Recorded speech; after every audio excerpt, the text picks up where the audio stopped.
Hello everyone, मैं दीक्षा। स्वागत है आपका आपके अपने यूट्यूब चैनल में। विजन आईएएस के पीटी 365 को कंप्लीट किया जाएगा इस वीडियो के माध्यम से। इसके पहले आपको बता दें कि हमने विजन आईएएस पीटी 365 का जो पॉलिटी का सेशन है उसको लाइव क्लास के थ्रू आपका कंप्लीट किया गया। वो आपका 2 पार्ट में ही था, जिसके अंतर्गत हमने पूरे उसके सेक्शन को कवर किया। अभी आपका अभी प्रेजेंट में आया हुआ है विजन आईएएस का ये पीटी 365 भारतीय अर्थव्यवस्था का। तो अर्थव्यवस्था के संदर्भ में क्या क्या हमारे टॉपिक हैं, तो उन टॉपिक को भी देखेंगे। सबसे मेजर पॉइंट ये कि अर्थव्यवस्था से ये जो स्टडी मटेरियल है वह अप्रैल 2024 से अक्टूबर 2024 तक के करंट अफेयर को कवर करता है। तो इसके अंतर्गत कौन कौन से सेगमेंट है उन सभी को पूरा किया जाएगा। ये वीडियो जो होगी वो आपकी पार्ट वाइज रहेगी। आपका जो पहला पॉलिटी का जो पीटी 365 है, इसको आपका लाइव क्लास के थ्रू 2 पार्ट में ही दिया गया था। तो अगर आपने नहीं देखा है तो देख लीजिए। और आपकी इसकी पीडीएफ आपको हमारे जो Telegram channel UPSC PSC with Diksha है, वहां पर आपको उसकी क्वालिटी की भी पीटी 365 की पीडीएफ अवेलेबल हो जाएगी। और इसकी भी आपको अवेलेबल मतलब कि पीडीएफ वहां पर अवेलेबल हो जाएगी। तो आप यहाँ से क्लास कर लीजिए, क्लास के बाद आप पीडीएफ को पढ़ लीजिए। तो उसमें आप एक दो बार, अभी आपका काफी टाइम है तो इस टाइम को देखते हुए आप एक दो बार इसको रिवाइज कर सकते हैं। कि जैसे अभी आ रहा है तो अभी आप पढ़ लीजिए एक बार, फिर आप 1.5 से 2 महीने बाद पढ़ लीजिए, फिर आपका एग्जाम जब रहेगा तब पढ़ लीजिएगा। तो ये रहेगा कि आप एक सीक्वेंस वाइज इसको इस तरीके से कवर कर लेते हैं। और ये आपका वीडियो बनाने का भी एक ये माध्यम रहता है कि आपको जिस तरीके से डिटेल में पूरा एनालिसिस दिया जाता है, और ज्यादातर देखा जाए तो पूरी चीजें line by line he complete कराई जाती है, ताकि ये रहे कि आप अगर इसको सुन भी रहे हैं तो आप सुनने के माध्यम से भी अपनी जो करंट अफेयर है वो कंप्लीट कर सकते हैं। तो इसी एस्पेक्ट के थ्रू ही इसको जो वीडियो बनाने का जो मोटिव है उसी के अंतर्गत ही है कि आप अगर कुछ काम भी कर रहे हैं तो उसके साथ भी आप वीडियो सुन के भी अपने करंट अफेयर को कंप्लीट कर सकते हैं। और इस तरीके का, जैसे अभी आपके पास टाइम है, टाइम उस तरीके से नहीं, बट ये देखा जाए तो एग्जाम आपका 25 मई को है। तो उस टाइम के अकॉर्डिंग आपके पास इतना टाइम नहीं है कि बहुत ज्यादा टाइम है। हाँ, ऐसा है कि आप इसका रिवीजन एक दो टर्म्स तीन टर्म्स में बना के कर सकते हैं। तो ये आपका पॉलिटी का आ गया है, इकोनॉमी का ये आया हुआ है, फिर आपका एनवायरनमेंट का आएगा, फिर आर्ट एंड कल्चर का आएगा। तो इसको आपको डेली एक एक पार्ट आपके दिए जाएंगे। तो चलिए, आज हमारा अर्थव्यवस्था का सेशन है, तो अर्थव्यवस्था के सेशन के अंतर्गत पहले नंबर पर टॉपिक देख लेते हैं कि कौन से टॉपिक के अंतर्गत कौन से सब टॉपिक हैं इनके बारे में। फिर बाद में हम एक एक टॉपिक का डिटेल एनालिसिस पढ़ेंगे। तो सबसे पहले आता है बैंकिंग एवं मौद्रिक नीति के संदर्भ। जब बैंकिंग एवं मौद्रिक नीति के बारे में पढ़ेंगे तो हम उनके अंतर्गत क्या क्या टॉपिक आते हैं, जैसे कि भारतीय रिजर्व बैंक की मौद्रिक नीति का होना, परिवर्तनीय रेपो दर होना, प्राथमिकता प्राप्त क्षेत्र को उधार संबंधी मानदंड में संशोधन किया जाना, मुंबई इंटर बैंक आउटरेट रेट के बारे में, आरबीआई द्वारा अधिशेष अंतरण में, अर्थोपाय अग्रिम योजना के बारे में पढ़ेंगे, और आरबीआई से संबंधित अन्य महत्वपूर्ण घटनाक्रम जैसे कि ऋण जमा अनुपात का होना, वित्तीय समावेशन सूचकांक होना, फिर आपका रिजर्व बैंक के अंतर्गत एकीकृत लोकपाल योजना, विनियमित संस्थानों में 100 विनियामक संगठनों को मान्यता देने वाला एक व्यापक फ्रेमवर्क होना, यूनिवर्सल बैंक होना, शहरी सरकारी बैंक होना, प्राथमिक शहरी सहकारी बैंकों के लिए त्वरित सुधारात्मक कार्यवाही फ्रेमवर्क का होना, और भारत में सूक्ष्म वित्त यानी कि माइक्रो फाइनेंस सेक्टर के 50 वर्ष पूरे होना इसके अंतर्गत आते हैं। और भी अन्य आते हैं जैसे कि गैर बैंकिंग वित्तीय कंपनियां, गैर निष्पादित परिसंपत्तियां, बिलफुल डिफॉल्टर्स, दिवाला और शोधन अक्षमता संहिता 2016, परिसंपत्ति पुनर्निर्माण कंपनियां, हाउस होल्ड सेविंग रेट्स होते हैं। तो इस तरीके से देखा जाए तो ये प्रमुख इसके टॉपिक है। फिर आते हैं वित्त और कराधान की ओर, जिसमें वित्त और कराधान के अंतर्गत आता है आपका सबसे पहले वस्तु एवं सेवा कर। वस्तु एवं सेवा कर के अंतर्गत ही आपका इन्वर्टेड ड्यूटी स्ट्रक्चर क्या होता है इसके बारे में डिस्कस किया जाएगा। दीर्घकालिक पूंजीगत लाभ और इंडेक्सेशन लाभ के बारे में होगा, विरासत कर के बारे में आएगा, अग्रिम मूल्य निर्धारण समझौता होगा, दोहरा कराधान बचाव समझौता आएगा, और संयुक्त राष्ट्र वैश्विक कर संधि आएगी। तो ये टॉपिक है। और भी अन्य टॉपिक आते हैं जैसे कि प्रमुख घटनाक्रम के अंतर्गत आएगा आपका कि शुल्क वापसी के बारे में पढ़ेंगे, फिर आपका बिल फुल टैक्स के विंडफॉल टैक्स क्या होता है इनके बारे में पढ़ा जाएगा। फिर आते हैं भुगतान एवं प्रणाली एवं वित्तीय बाजार के बारे में। तो भुगतान प्रणाली एवं वित्तीय बाजार के अंतर्गत आता है डिजिटल पब्लिक इंफ्रास्ट्रक्चर के बारे में। फिर यूनिफाइड पेमेंट इंटरफेस जो कि प्रोजेक्ट नेक्सस के बारे में पढ़ा जाएगा। भारतीय प्रतिभूति एवं विनिमय बोर्ड के बारे में जो कि सेटलमेंट चक्र होगा। नेशनल स्टॉक एक्सचेंज जिसमें कोएलिशन या प्रॉक्सिमिटी होस्टिंग के बारे में। वित्तीयकरण के बारे में भारतीय डेरिवेटिव मार्केट में क्रेडिट रेटिंग एजेंसियों के बारे में। अन्य प्रमुख घटनाक्रम जैसे कि इंफ्रास्ट्रक्चर इन्वेस्टमेंट ट्रस्ट के बारे में, निवेशक शिक्षा और संरक्षण निधि प्राधिकरण के बारे में।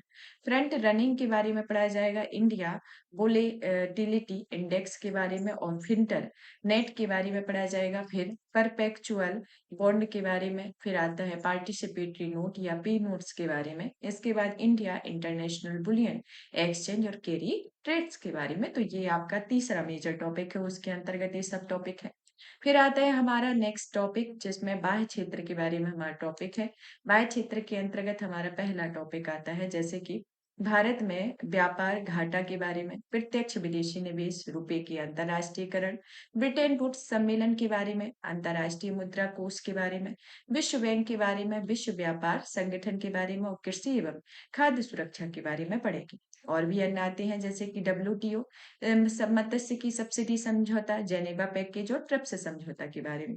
समृद्धि और विकास की ओर चले तो समृद्धि और विकास के अंतर्गत आता है जैसे सकल स्थायी पूंजी निर्माण का होना, मानव विकास रिपोर्ट जो 2023-24 में जारी की गई उसके बारे में, वैश्विक बहुआयामी गरीबी सूचकांक के बारे में, मिडिल इनकम ट्रैप के बारे में, प्रेस्टन वर्ग के बारे में, अर्थशास्त्र का नोबेल पुरस्कार। तो इस तरीके से ये समृद्धि एवं विकास के बारे में। फिर आते हैं हम कृषि एवं समृद्ध क्षेत्र की ओर जिसमें आता है आपका कृषि क्षेत्रक में हम पढ़ेंगे। फिर भारत में बागवानी क्षेत्रक में कृषि पर विज्ञान केंद्र डिजिटल कृषि मिशन, भारत में पशुधन क्षेत्रक में श्वेत क्रांति 2.0 के बारे में, कृषि अवसंरचना कोष के बारे में, एग्रीटेक के बारे में, न्यूनतम समर्थन मूल्य के बारे में, भारत की कृषि निर्यात नीति के बारे में, सहकारी क्षेत्रक में विश्व की सबसे बड़ी अनाज भंडारण योजना है इसके बारे में, राष्ट्रीय खाद्य तेल मिशन तिलहन के बारे में, मिलेट्स के बारे में पढ़ेंगे, स्पाइसी जो योजना है मसालों को लेकर उस योजना के बारे में पढ़ेंगे, दलहन के बारे में पढ़ाया जाएगा, जूट के बारे में पढ़ा जाएगा, नाबार्ड अखिल भारतीय ग्रामीण वित्तीय समावेशन सर्वेक्षण के बारे में,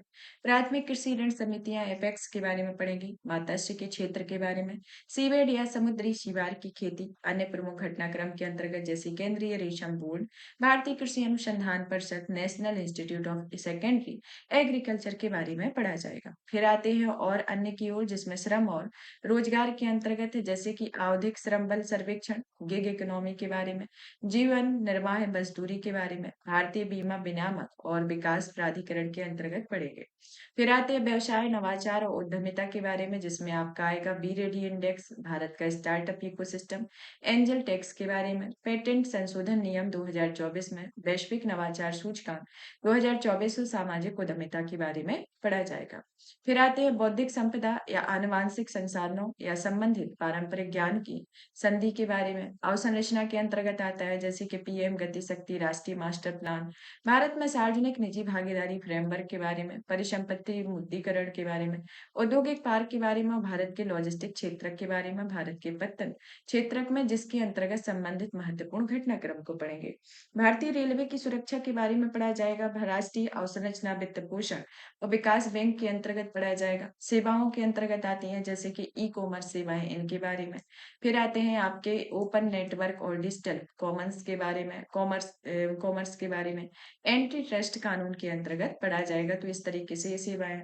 फिर आते हैं खनन ऊर्जा और उद्योग के अंतर्गत। तो इसके अंतर्गत आता है जैसे भारत में कोयला क्षेत्र, भारत में अपतटीय खनिज, भारत में इस्पात क्षेत्र, बायो इकोनॉमी के बारे में, अंतरिक्ष अर्थव्यवस्था के बारे में, स्वैच्छिक वाहन आधुनिकीकरण कार्यक्रम में और राष्ट्रीय विद्युत योजना के बारे में यानी कि ट्रांसमिशन के बारे में। फिर आते हैं हम वस्त्र क्षेत्र की ओर जिसके अंतर्गत हमारे कुछ क्षेत्रक में आएंगे जैसे तकनीकी वस्त्र, अन्य प्रमुख घटनाक्रम में आएगा 8 कोर उद्योगों के सूचकांक के बारे में, फिर नवरत्न का दर्जा किस तरीके से दिया गया उसके बारे में, गिफ्ट IFSC के विकास पर विशेषज्ञ समिति के बारे में और विश्व स्वर्ण परिषद के बारे में। फिर आते हैं हम विविध टॉपिक की ओर, यानी कि जो इसका 12वां टॉपिक होगा, 12वें टॉपिक के साथ जो लास्ट टॉपिक आता है, जिसमें पहले नंबर पर है निधि कंपनियां, फिर आईएसआई मार्क के बारे में, ग्रीन सूट्स के बारे में, फिर एनहेंस इंटीग्रेटेड फ्रेमवर्क के बारे में, दूरसंचार डिजिटल भारत निधि का प्रशासन नियम 2024 के बारे में, animation visual effect gaming comics और एक्सटेंडेड रियलिटी के राष्ट्रीय उत्पादकता केंद्र के बारे में पढ़ा जाएगा। तो ये हमारे विविध से रिलेटेड पूरे टॉपिक हैं। तो प्रत्येक टॉपिक को हम एक एक करके पढ़ते हैं। तो सबसे पहले शुरुआत करते हैं हमारे इस श्रृंखला के अंतर्गत टॉपिक को पढ़ने के पहले एक इसमें इकोनॉमी का ओवरव्यू दिया गया है, एक संक्षिप्त अवलोकन के तौर पर दिया गया है। तो ये इसको पहले रिवाइज कर लेते हैं, फिर हम आगे की ओर पढ़ेंगे, क्योंकि ये आपका एक ओवरव्यू आपके एग्जाम में तो पूछा ही जाता है। और ये अगर एग्जाम में भी नहीं पूछा जा रहा है, एक तो ऐसा है कि एग्जाम में पूछा जाता है, अगर नहीं भी पूछा जा रहा है तो आपको इसका नॉलेज रखना जरूरी होता है कि भारतीय जो अर्थव्यवस्था है तो उसकी क्या स्थिति प्रेजेंट में है। तो आप इसको अगर एक एग्जाम के पॉइंट ऑफ व्यू से भी नहीं पढ़ेंगे तो आप अपने जीवन में किस तरीके से हमारी भारतीय अर्थव्यवस्था चल रही है उसके बारे में भी एक नॉलेज रख सकते हैं, उसी नॉलेज के एस्पेक्ट में भी इसको समझ सकते हैं। तो सबसे पहले हम अर्थव्यवस्था के प्रकार की ओर जाते हैं कि अर्थव्यवस्था के आकार किस तरीके का आकार है। तो अर्थव्यवस्था का जो आकार है वह भारत की नॉमिनल जीडीपी के हिसाब से दुनिया की पांचवी सबसे बड़ी अर्थव्यवस्था और क्रय शक्ति क्षमता के हिसाब से चीन और यूएसए के बाद तीसरी बड़ी अर्थव्यवस्था है। तो ये किस तरीके की अर्थव्यवस्था है? एक तो दुनिया की पांचवी बड़ी अर्थव्यवस्था है, लेकिन क्रय शक्ति क्षमता के आधार पर वह यह तीसरी बड़ी अर्थव्यवस्था है। तो अर्थव्यवस्था को जब मापा जाता है तो किस तरीके से मापा जाता है? एक आता है आपका जीडीपी, एक आता है पीपीपी। ये जीडीपी के अंतर्गत जो अर्थव्यवस्था को नापा जाता है उसके अंतर्गत भारत की अवस्थिति को देखा जाए तो भारत जो है इसके अंतर्गत भारत की जो स्थिति है वह फिफ्थ नंबर पर आती है। और आपकी जो पीपीटी के आधार पर पीपीपी के आधार पर जो है तो उसमें आपकी थर्ड नंबर पर आती है, जिसमें पहले नंबर पर चाइना और दूसरे नंबर पर अमेरिका आता है और उसके बाद भारत की रैंकिंग आती है। तो इस तरीके से आता है। फिर आते हैं हम कर संग्रह की ओर। तो कर संग्रह के अंतर्गत देखते हैं कि 2022-23 में कुल कर राजस्व में प्रत्यक्ष करों का हिस्सा जो है वह 56.72% था। कितना था? कर कुल करों का हिस्सा 56.72% था। अब इस हिस्से में व्यक्तिगत कर का जो योगदान सबसे अधिक देखा गया और उसके बाद कॉरपोरेट और निगम कर का। तो ये कई बार पूछ लिया जाता है कि प्रेजेंट में किस कर का सर्वाधिक योगदान है। तो किस कर का है? आपका राजस्व में प्रत्यक्ष करों के हिस्सा के संदर्भ में सर्वाधिक योगदान व्यक्तिगत आय कर का है, उसके बाद कॉरपोरेट या निगम कर का होता है। तो इस तरीके से ये प्रमुख आय के बारे में है। फिर अवसंरचना के अंतर्गत देखा जाए तो भारत में एशिया दूसरा सबसे बड़ा सड़क नेटवर्क है और सबसे बड़ा रेल नेटवर्क भी है। तो सड़क नेटवर्क के साथ साथ भारत में सबसे बड़ा रेल नेटवर्क भी है। तो इस तरीके से देखा जाए तो ये प्रमुख अवसंरचना के तौर पर है। तो आपको क्या क्या पॉइंट याद रखने हैं? जैसे कि पहला, भारत जीडीपी के हिसाब से पांचवी सबसे बड़ी अर्थव्यवस्था है। क्रय शक्ति क्षमता के आधार पर तीसरी बड़ी अर्थव्यवस्था है। कर संग्रह में भारत का योगदान 56.72% है, जिसमें सर्वाधिक योगदान व्यक्तिगत आय कर का है, फिर उसके बाद कॉरपोरेट या निगम कर का है। अवसंरचना के अंतर्गत बात की जाए तो भारत एशिया का दूसरा सबसे बड़ा सड़क नेटवर्क है और सबसे बड़ा रेल नेटवर्क भी है। तो इस तरीके से ये अर्थव्यवस्था के आकार, कर संग्रह और अवसंरचना के बारे में है। तो इस तरीके से हो गया। अब आते हैं हम भारत के संरचनात्मक परिवर्तन की ओर। तो भारत के संरचनात्मक परिवर्तन के अंतर्गत देखा जाए तो भारत में संरचनात्मक परिवर्तन है, जिसमें कृषि उद्योग और सेवाएं आती हैं। कृषि उद्योग और सेवाओं में जैसे क्षेत्र के हैं आपके, और ये आपका उत्पादन के आधार पर भी दिया गया और रोजगार में भी संरचनात्मक परिवर्तन दिया गया है। तो उत्पादन के आधार पर, रोजगार के आधार पर देखा जाए तो सबसे पहले हम रोजगार के आधार पर देखते हैं। तो कृषि में जो हिस्सा है वो आपका इसमें एक 1970 का रेशियो बताया गया है और एक 2020 का, मतलब कि इसमें दो रेशियो का आकलन किया गया, 1970 और 2020। तो जब हम 1970 का कृषि का रेशियो देखते हैं तो उस टाइम पर 73.9% रोजगार में हिस्सेदारी रहती है। लेकिन वही जब हम 2020 की ओर आते हैं तो हमें 42% बचती है। इसी तरीके से जब हम उद्योग में 1970 के अंतर्गत देखते हैं तो 11.3% की होती है और जब हम 2020 की ओर जाते हैं तो यह 24% की बचती है।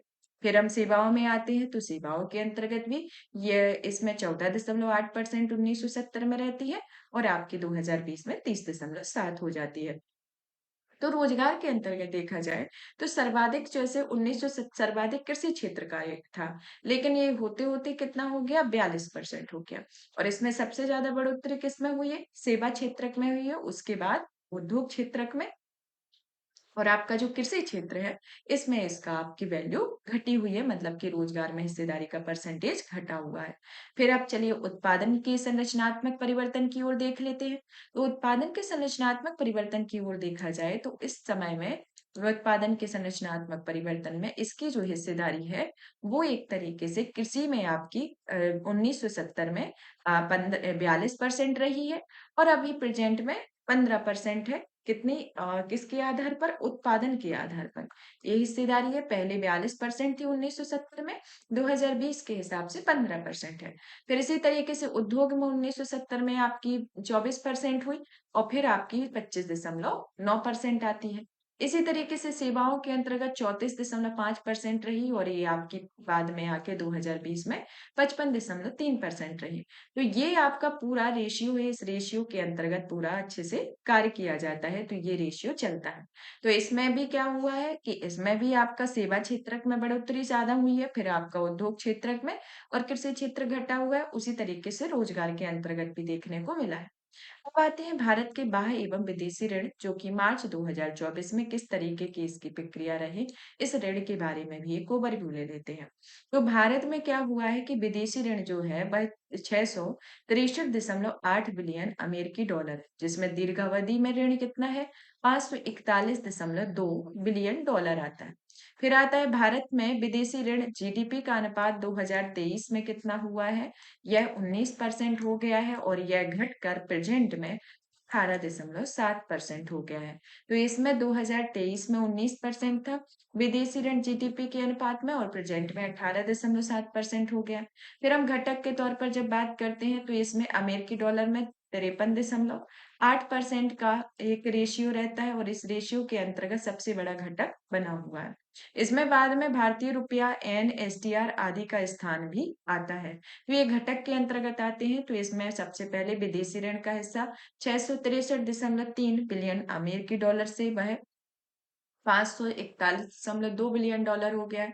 भारत का विदेशी ऋण जीडीपी के अनुपात में 2023 में 19% था, जो घटकर 18.7% हो गया है। यहीं पर आपका अमेरिकी डॉलर का जो सबसे बड़ा घटक है, जो 53.8% था, जिसमें आपके भारतीय रुपया, एन और एसडीआर आदि का स्थान आता है। तो इस तरीके से भारत के विदेशी ऋण के बारे में अब हमने इन पूरे ओवरव्यू को समझ लिया। अब हमारा इस जो सीरीज है, मतलब कि पीटी 365 है, इसके अंतर्गत हमारा जो पहला टॉपिक आता है बैंकिंग एवं मौद्रिक नीति के बारे में। तो इस टॉपिक को पढ़ते हैं।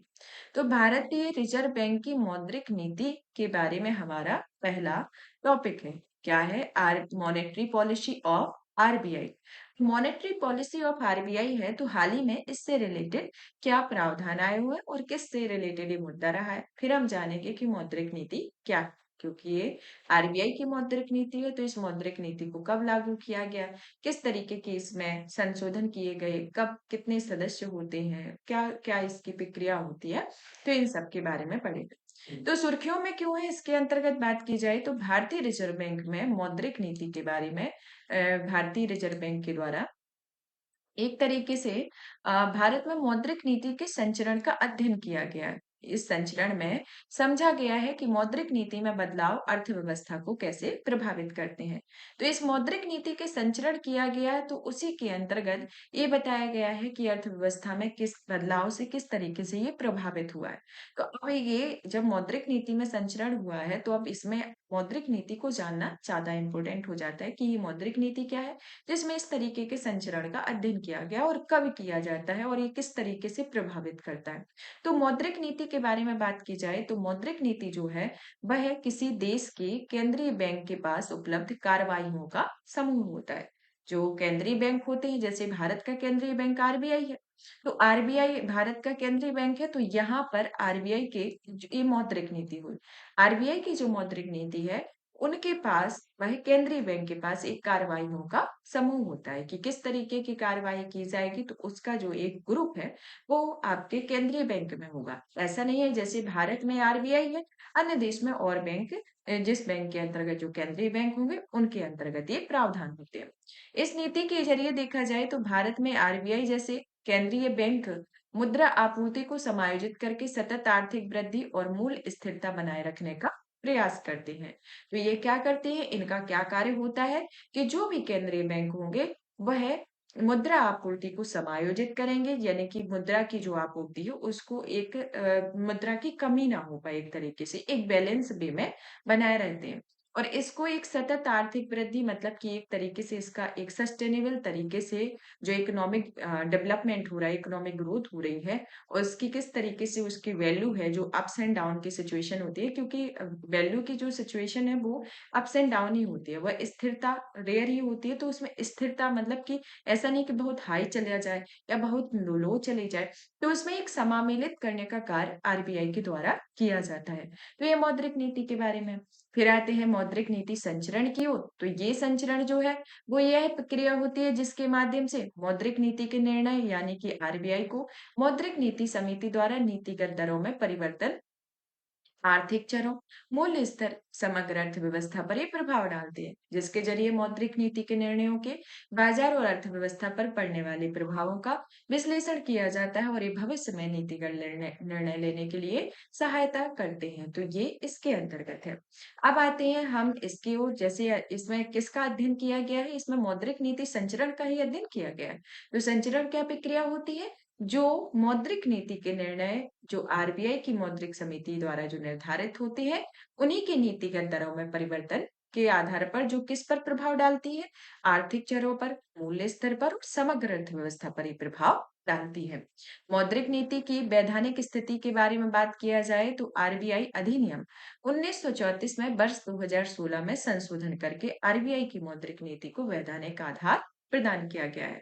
तो आरबीआई की जो मौद्रिक नीति है उसे वैधानिक आधार 1934 का जो आरबीआई का अधिनियम है उसमें 2016 में संशोधन किया और उसे वैधानिक आधार प्रदान किया। तो मौद्रिक नीति फ्रेमवर्क जो है वह एक तरीके से हर 5 साल का उपभोक्ता मूल्य सूचकांक आधारित मुद्रास्फीति जो लक्ष्य है उसको निर्धारित करता है, जिसमें कुछ लचीला मुद्रास्फीति लक्ष्य भी दिया गया है और कुछ दिया गया है आपका लचीले के अनुसार जो लक्ष्य दिया गया है वो आरबीआई को मार्च 2026 तक मुद्रास्फीति में 4% की आसपास की आपूर्ति नियंत्रित करती है और 2% या कम से कम अधिकतम छूट की अनुमति देती है, जिसका अर्थ है कि यह 2% से 6% के बीच में इसको नियंत्रित रखना होगा। तो इसके अंतर्गत आती है।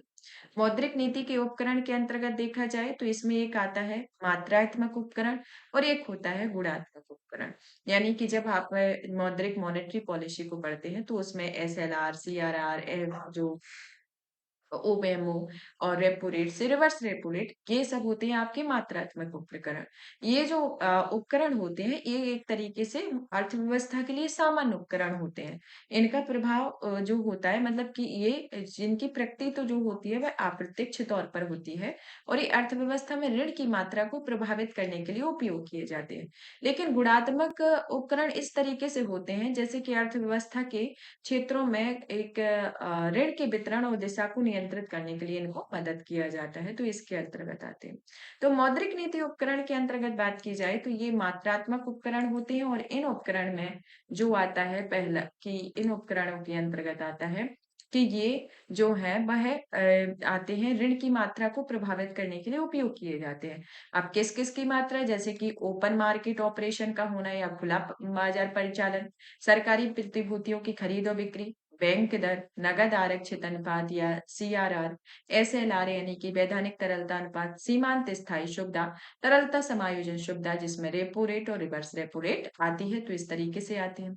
गुणात्मक उपकरण की ओर जाते हैं तो इस टाइम पर हम देखते हैं कि आरबीआई की मौद्रिक नीति में एक चयनात्मक उपकरण के तौर पर इसे जाना जाता है। ये जो उपाय होते हैं वह अर्थव्यवस्था के विभिन्न क्षेत्रों में ऋण के वितरण और दिशा को नियंत्रित करने में मदद करते हैं, जैसे उदाहरण के तौर पर ऋण की राशनिंग होना, उपभोग उद्देश्यों के लिए ऋण का विनिमय करना, मार्जिन होना, आवश्यकताओं में बदलाव, नैतिक दबाव, प्रत्यक्ष कार्यवाही आदि। ये सभी जो उपकरण होते हैं वो गुणात्मक उपकरण के के अंतर्गत आते हैं। तो ये मौद्रिक नीति के उपकरण के बारे में है। अब आता है कि इसमें नोट के तौर पर दिया गया है कि आरबीआई की स्टरलाइजेशन नीति के तहत मुद्रास्फीति के मूल्य में उतार चढ़ाव को स्थिर करने के लिए अर्थव्यवस्था में अतिरिक्त तरलता प्रबंधन किया जाता है। इसमें आरबीआई खुली बाजार परिचालन, नगद आरक्षित अनुपात को बढ़ाने घटाने, बाजार स्थिरीकरण योजना जैसे साधनों का उपयोग किया जाता है, तो इसके अंतर्गत आती है। मौद्रिक नीति के प्रकार के बारे में देखा जाए तो मौद्रिक नीति के प्रकार में आता है पहला विस्तारक मौद्रिक नीति। विस्तारक मौद्रिक नीति जो है वह केंद्रीय बैंक में ब्याज दरें कम करती है।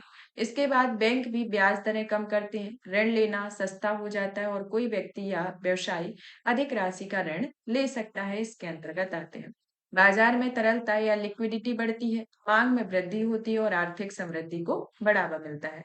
आरबीआई की कार्यवाही में आरबीआई खुला बाजार परिचालन के तहत बाजार में सरकारी प्रतिभूतियां खरीदता है। केंद्रीय बैंक सीआरआर, वैधानिक तरलता अनुपात, repo rate, reverse repo rate और बैंक रेट को कम करता है। तो ये आपकी विस्तारक मौद्रिक नीतियों के अंतर्गत आती हैं। फिर कुछ आती है आपकी संकुचनकारी मौद्रिक नीति। तो ये मौद्रिक नीति जो है वह ब्याज दरों को बढ़ाती है। आगे बेंच के लिए भी उच्च ब्याज दरें वसूलती हैं, ऋण लेना अधिक महंगा पड़ जाता है, तरलता होती है, मुद्रा आपूर्ति होती है, समग्र उपभोग स्तर होता है, मुद्रास्फीति होती है, निवेश उत्पादन कैपिटल स्टॉक आदि में गिरावट दर्ज की जाती है, व्यक्ति और व्यवसाय कम ऋण लेते हैं, साथ ही बेरोजगारी दर में वृद्धि होती है। आरबीआई की कार्यवाही के अंतर्गत आरबीआई खुला बाजार परिचालन के तहत बाजार में सरकारी प्रतिभूतियां बेचती है। केंद्रीय bank CRR, SLR, repo rate, reverse repo rate और बैंक रेट में वृद्धि करता है। तो इस तरीके से ये संकुचनकारी मौद्रिक नीतियां होती हैं। तो इन नीतियों के बारे में अब मौद्रिक नीति समिति जो है इसका गठन मतलब कि इसको कब गठित किया गया, इसमें कितने मेंबर होते हैं और इसकी बैठक कब होती है, तो इन सब के बारे में पढ़ते हैं। जैसे हमने अभी आगे पढ़ा कि इसमें 2000 आरबीआई एक्ट 2016 में संशोधन किया गया, लेकिन किस धारा के तहत इसे गठित किया, इनके बारे में जानते हैं। तो केंद्र सरकार को भारतीय रिजर्व बैंक अधिनियम 1934 जो कि 1934 था, उसे 2016 में संशोधित किया गया और उसमें धारा 45 जेड बी को इसके अंतर्गत जोड़ने का यानी कि गठित करने का अधिकार दिया गया। इसका क्या उद्देश्य था? आर्थिक समृद्धि के उद्देश्य को ध्यान में रखते हुए मूल्य स्थिरता बनाए रखना है। इसमें 6 सदस्यीय समिति होती है जिसमें आरबीआई का गवर्नर जो होता है समिति का पदेन अध्यक्ष होता है और अन्य सदस्य आते हैं, 5 अन्य सदस्य होते हैं जिसमें 2 सदस्य आरबीआई से और 3 सदस्य जो होते हैं वह केंद्र सरकार के द्वारा नियुक्त किए जाते हैं। तो टोटल कितने मेंबर होते हैं? 6 सदस्यीय समिति होती है जिसमें जो समिति के अध्यक्ष होंगे वह आरबीआई के गवर्नर होंगे। 5 अन्य सदस्य आएंगे जिसमें 2 सदस्य आरबीआई से, 3 सदस्य केंद्र सरकार के द्वारा नियुक्त किए जाएंगे। मौद्रिक नीति निर्धारण पर मतदान किया जाता है जिसमें प्रत्येक सदस्य के पास एक वोट होता है और आरबीआई का गवर्नर जो है वह निर्णायक मत देता है। बैठक में कम से कम 4 बार होती है और बैठक के लिए जो कोरम होता है वह 4 सदस्यीय होती है। तो 4 बार 4 सदस्यीय कोरम होता है और 4 बार 4 इसमें 4 बार ये बैठक होती है 1 साल में। अब आते हैं हम नेक्स्ट टॉपिक की ओर, परिवर्तनीय रेपो दर के बारे में या वेरिएबल रेपो रेट के बारे में कि हाल ही में बैंकिंग प्रणाली में तरलता की कमी को दूर करने के लिए भारतीय रिजर्व बैंक ने परिवर्तनीय रेपो दर यानी कि वेरिएबल रेपो रेट के जरिए बैंकों को 2500 करोड़ रुपए उपलब्ध कराए हुए। तो ये क्या किया गया है कि परिवर्तनीय रेपो दर के जरिए बैंकों को 2500 करोड़ रुपए दर्ज कराए हुए, किसके लिए? बैंकिंग प्रणाली की तरलता को कम करने के लिए। तो ये आरबीआई के द्वारा किया गया। अभी आ जाता है कि परिवर्तनीय रेपो दर क्या होती है और जब अगर तरलता की कमी होती है या बढ़ जाती है तो इस स्थिति में क्या प्रक्रिया होती है, जो अभी प्रेजेंट में किया गया है, तो इस प्रक्रिया को भी जानना जरूरी हो जाता है। तो परिवर्तनीय रेपो दर के बारे में बात करें तो ये जो रेपो दर होती है वह आरबीआई में 1 दिन से अधिक की अवधि के लिए बैंकों को बाजार द्वारा निर्धारित वीआरआर के पर उधार देने की अनुमति देता है। यानी ये क्या करता है कि बैंक जो होते हैं वह बाजार के द्वारा निर्धारित जो परिवर्तनीय रेपो दर है उसके आधार पर उधार देने की अनुमति लेते हैं, मतलब कि एक तरीके से अनुमति देते हैं 1 दिन से अधिक की अवधि के लिए। किसके लिए? एक तो 1 दिन से अधिक की अवधि के लिए, दूसरा ये कि यह बैंकों द्वारा जो निर्धारित वेरिएबल रेपो रेट है उसी के आधार पर उधार लेने की अनुमति देता है।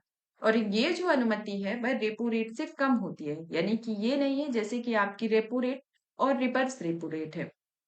तो इसमें आपकी जो रेपो रेट है, जिसमें पर वेरिएबल जो रेपो रेट होगी, वो आपकी कम होगी। मतलब कि यह है जो वेरिएबल रेपो रेट से ये कम होगी, मतलब repo rate reverse repo rate से कम नहीं होगी, तो ये होगा। और रिवर्स रेपो रेट से कम नहीं होगी और ये रेपो रेट से कम होगी, और ये दोनों के बीच की होगी एक तरीके से, कि आपकी रिवर्स रेपो रेट और रिवर्स रेपो रेट के बीच की वेरिएबल रेपो रेट होगी। और ये रिपोर्टेड रेट जो होती है वह एक से अधिक या आमतौर पर 14 दिन तक के लिए इसमें उधार दिया जाता है। कितने दिन के लिए? 14 दिन के लिए उधार दिया जाता है। और कभी-कभी क्या होता है कि जब आरबीआई अर्थव्यवस्था में तरलता बढ़ाना चाहती है, तो उस टाइम पे बैंक रेपो रेट पर आरबीआई से उधार लेने के लिए इच्छुक नहीं होते, लेकिन अर्थव्यवस्था में ब्याज दरें पहले से ही कम हो जाती है, जिस कारण से आरबीआई को परिवर्तनीय रेपो दर का इस्तेमाल करना पड़ता है। और इसके विपरीत रेपो रेट द्वारा तय दर होती है, जिस पर बैंक आरबीआई से धन उधार लेती है, और यह वास्तव में बैंकिंग प्रणाली में अल्पावधि के लिए एक नकदी या तरलता या लिक्विडिटी की आपूर्ति करने का जरिया होता है। और इसी तरीके से बाजार में अतिरिक्त नकदी या लिक्विडिटी को वापस लेने के लिए आरबीआई द्वारा वेरिएबल रेट रिवर्स रेपो का उपयोग किया जाता है। तो ये परिवर्तनीय रेपो रेट के बारे में आता है। अब आते हैं प्राथमिकता प्राप्त क्षेत्र के उधार संबंधी मानदंड में संशोधन के बारे में, कि हाल ही में क्या हुआ है कि आरबीआई ने पीएसएल यानी कि प्रायोरिटी सेक्टर लेंडिंग से यानी कि प्राथमिकता प्राप्त क्षेत्रों को उधार के संदर्भ में कुछ दिशा निर्देशों में संशोधन किए हुए हैं। तो अब और इन संशोधन का क्या उद्देश्य है कि उन जिलों में इन लघु ऋण यानी कि कम राशि के ऋण को बढ़ावा देना है, जहां की आर्थिक स्थिति कमजोर है और लोगों का औसतन कम ऋण मिलता है। तो इसके लिए क्या कंडीशन दी गई है, मतलब कि जो प्राथमिकता प्राप्त क्षेत्र है उनको उधार देने के संदर्भ में इन मानदंडों में संशोधन किया है आरबीआई के द्वारा। लेकिन इन संशोधन के करने के पीछे क्या मोटिव है, मतलब कि क्या ऑब्जेक्ट है? इसका ऑब्जेक्ट है कि यह उन जिलों में लघु ऋणों यानी कि कम राशि वाले ऋण को बढ़ावा देना है, जहां की आर्थिक स्थिति कमजोर है। जहां की आर्थिक स्थिति कमजोर है, वहां पर इस राशि ऋण को बढ़ावा देना है। और इसमें लोगों की जहां पर औसतन कम ऋण मिलता है, जहां पर कम ऋण मिले, आर्थिक स्थिति कमजोर है, वहीं पर ऋण देने को बढ़ावा देना। तो ये नॉर्मल सी बात है कि अगर जहां पर आर्थिक स्थिति कमजोर होगी वहीं पर तो ऋण दिया जाएगा। ऐसा तो नहीं है कि जहां आर्थिक रूप से संपन्न होगा तो उसके लिए ऋण दिया जाएगा। तो ये स्वाभाविक सी बात है। तो अगर इसमें दिशा निर्देशों में चेंजिंग हुआ है तो इसके मुख्य मोटिव के थ्रू, मुख्य मोटिव नॉर्मल ही है, कोई अलग नहीं है, कि जहां आर्थिक स्थिति कमजोर होगी वहां पर ऋण जहां पर ऋण भी कम मिलता होगा वहीं पर ऋण दिया जाएगा। तो इस तरीके से आएगा। फिर आते हैं प्रायोरिटी सेक्टर लेंडिंग से संबंधित मानदंड क्या है, इन मानदंडों के बारे में जान लेते हैं। तो इंसेंटिव फ्रेमवर्क जो कि कम ऋण प्राप्त करने वाले जिलों के लिए वित्त वर्ष 2025 से लागू होने वाली इंटेंसिव फ्रेमवर्क की स्थापना करता है। जिन जिलों में ऋण वितरण कम होता है यानी कि प्रति व्यक्ति 9,000 रुपए से कम होता है, वहां पर पीएसएल संबंधी नए ऋण हेतु बैंकों को अधिक भारांश दिया जाता है, यानी कि 125% भारांश दिया जाता है। डिसाइनमेंट फ्रेमवर्क के अंतर्गत देखा जाए तो पहले से ही अधिक ऋण प्राप्त करने वाले जिलों में प्रति व्यक्ति 42,000 रुपए से अधिक और या पीएसएल संबंधी नए ऋण हेतु बैंकों के भारांश को 90% दिया गया। अन्य जिलों के अंतर्गत बात की जाए तो इसमें कम ऋण प्राप्त करने वाले कुल जिलों में जो ऋण है उच्च प्राप्त करने में जिलों को छोड़कर अन्य सभी जिलों के भारांश में 100% की मौजूदा स्थिर रहेगा। और एमएसएमई ऋण के अंतर्गत इसमें सभी बैंक ऋण जो है वह पीएसएल श्रेणी में आएंगे। तो इस तरीके से इसके मानदंड है। अब प्राथमिकता प्राप्त क्षेत्र को उधार के बारे में जान लेते हैं कि ये प्रक्रिया किस तरीके से होती है और किन किन क्षेत्रों को उधार दिया जाता है। तो प्राथमिकता प्राप्त क्षेत्र के अंतर्गत वो क्षेत्र होते हैं जहां पर सरकार और आरबीआई देश के विकास के लिए जिनको महत्वपूर्ण मानते हैं, और यह बैंक ऋण के मामले में अन्य क्षेत्रों की तुलना में इन क्षेत्रों को प्राथमिकता दी जाती है। तो कैसे क्षेत्र हैं जो प्राथमिकता प्राप्त क्षेत्र में आते हैं? वो क्षेत्र जो सरकार और आरबीआई देश के विकास के लिए एक तो महत्वपूर्ण मानते हैं, दूसरा है कि यह बैंक ऋण के मामले में अन्य क्षेत्रों की तुलना में इनको प्राथमिकता दी जाती है। तो इसके अंतर्गत है। उद्देश्यों के बारे में बात किया जाए तो ये समाज के कमजोर वर्गों और पिछड़े क्षेत्रों तक ऋण की उपलब्धता सुनिश्चित करते हैं। प्राथमिकता प्राप्त क्षेत्र की जो अवधारणा है वह 1972 में औपचारिक रूप से दी गई थी, और यह प्राथमिकता प्राप्त क्षेत्र से जुड़ी हुई अलग अलग समितियां जैसे कि गाडगिल समिति 1969 में आती है और आपकी घोष समिति 1982 में आती है, उसके अंतर्गत ही प्रमुख समितियां आती है। पीएसएल सर्टिफिकेट के बारे में कि ये सर्टिफिकेट जो है वो उन बैंकों को ये प्रमाण पत्र दिया जाता है जहां पर सर्टिफिकेट वाले बैंक ने आरबीआई द्वारा निर्धारित पीएसएल के लक्ष्य को पूरा कर लिया है। तो पीएसएल के जिस तरीके के जो लक्ष्य निर्धारित किया गया है वो लक्ष्य अगर जो भी बैंक या प्राप्त कर लेता है तो उसे उनको यह पीएसएल सर्टिफिकेट दिया जाता है।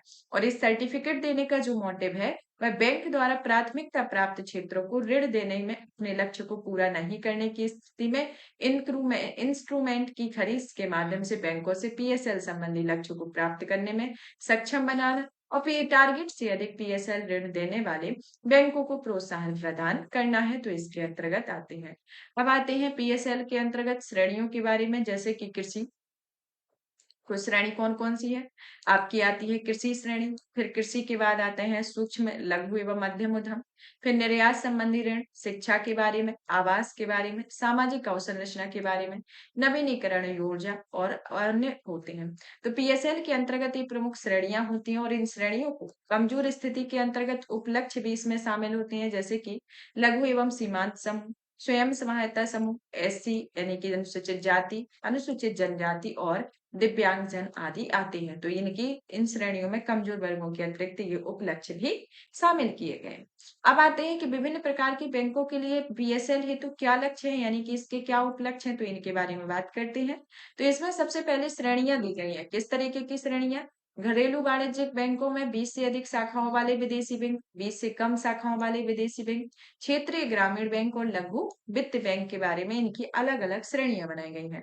तो समग्र प्राथमिकता प्राप्त क्षेत्र के अंतर्गत जो हमारी पहली श्रेणी आती है घरेलू वाणिज्यिक बैंक में, जहां पर 20 से अधिक शाखाओं वाले विदेशी बैंक है, वहां पर एक्सटेंडेड नेट बैंक क्रेडिट का या credit equipment lent of balance sheet exposure का 40% जो भी अधिक है। घरेलू वाणिज्यिक बैंक के समान भी ये भी इसमें भी होगा।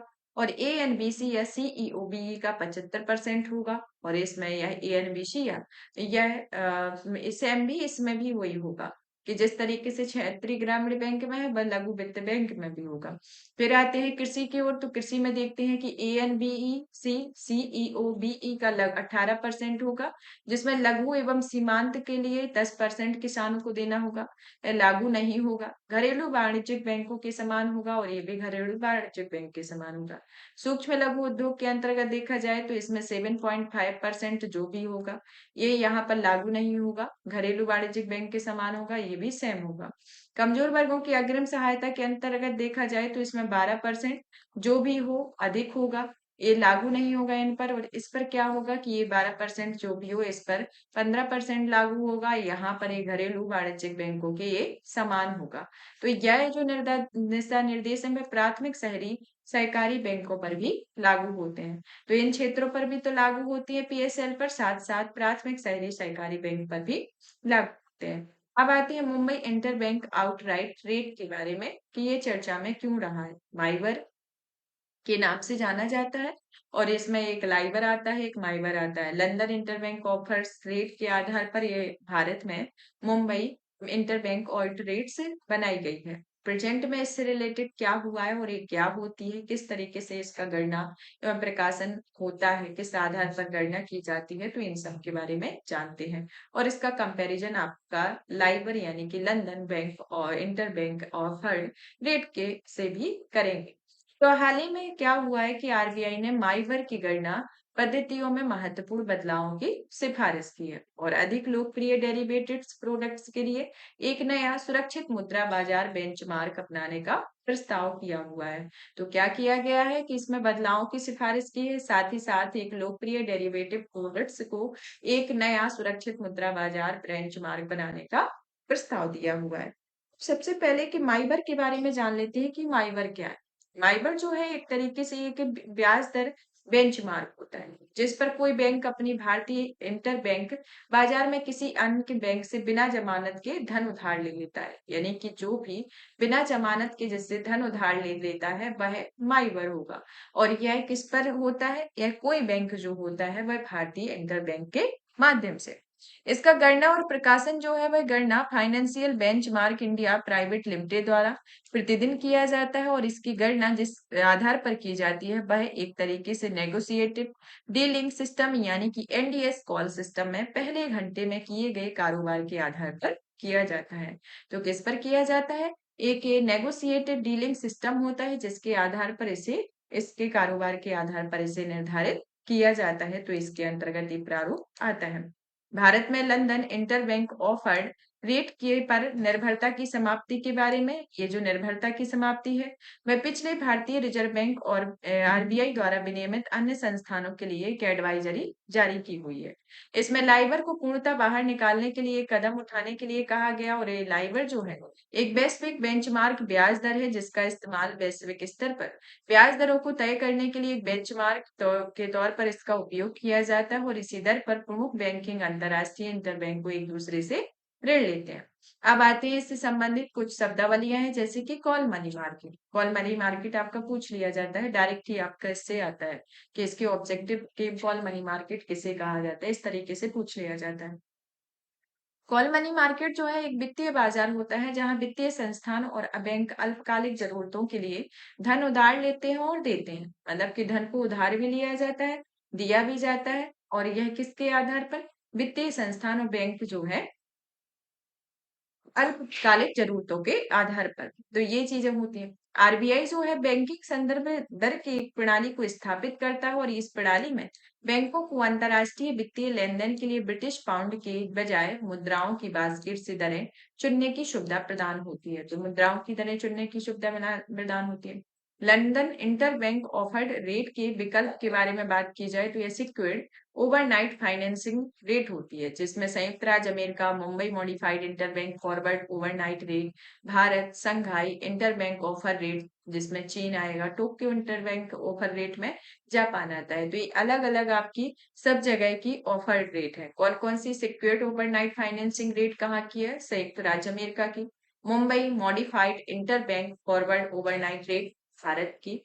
संघाई इंटरबैंक ऑफर रेट चीन की। टोक्यो इंटरबैंक ऑफर रेट जो है वह जापान की आती है और इत्यादि भी और भी अन्य देशों की इस तरीके की ऑफर्ड रेट है। तो इनके बारे में बताया है।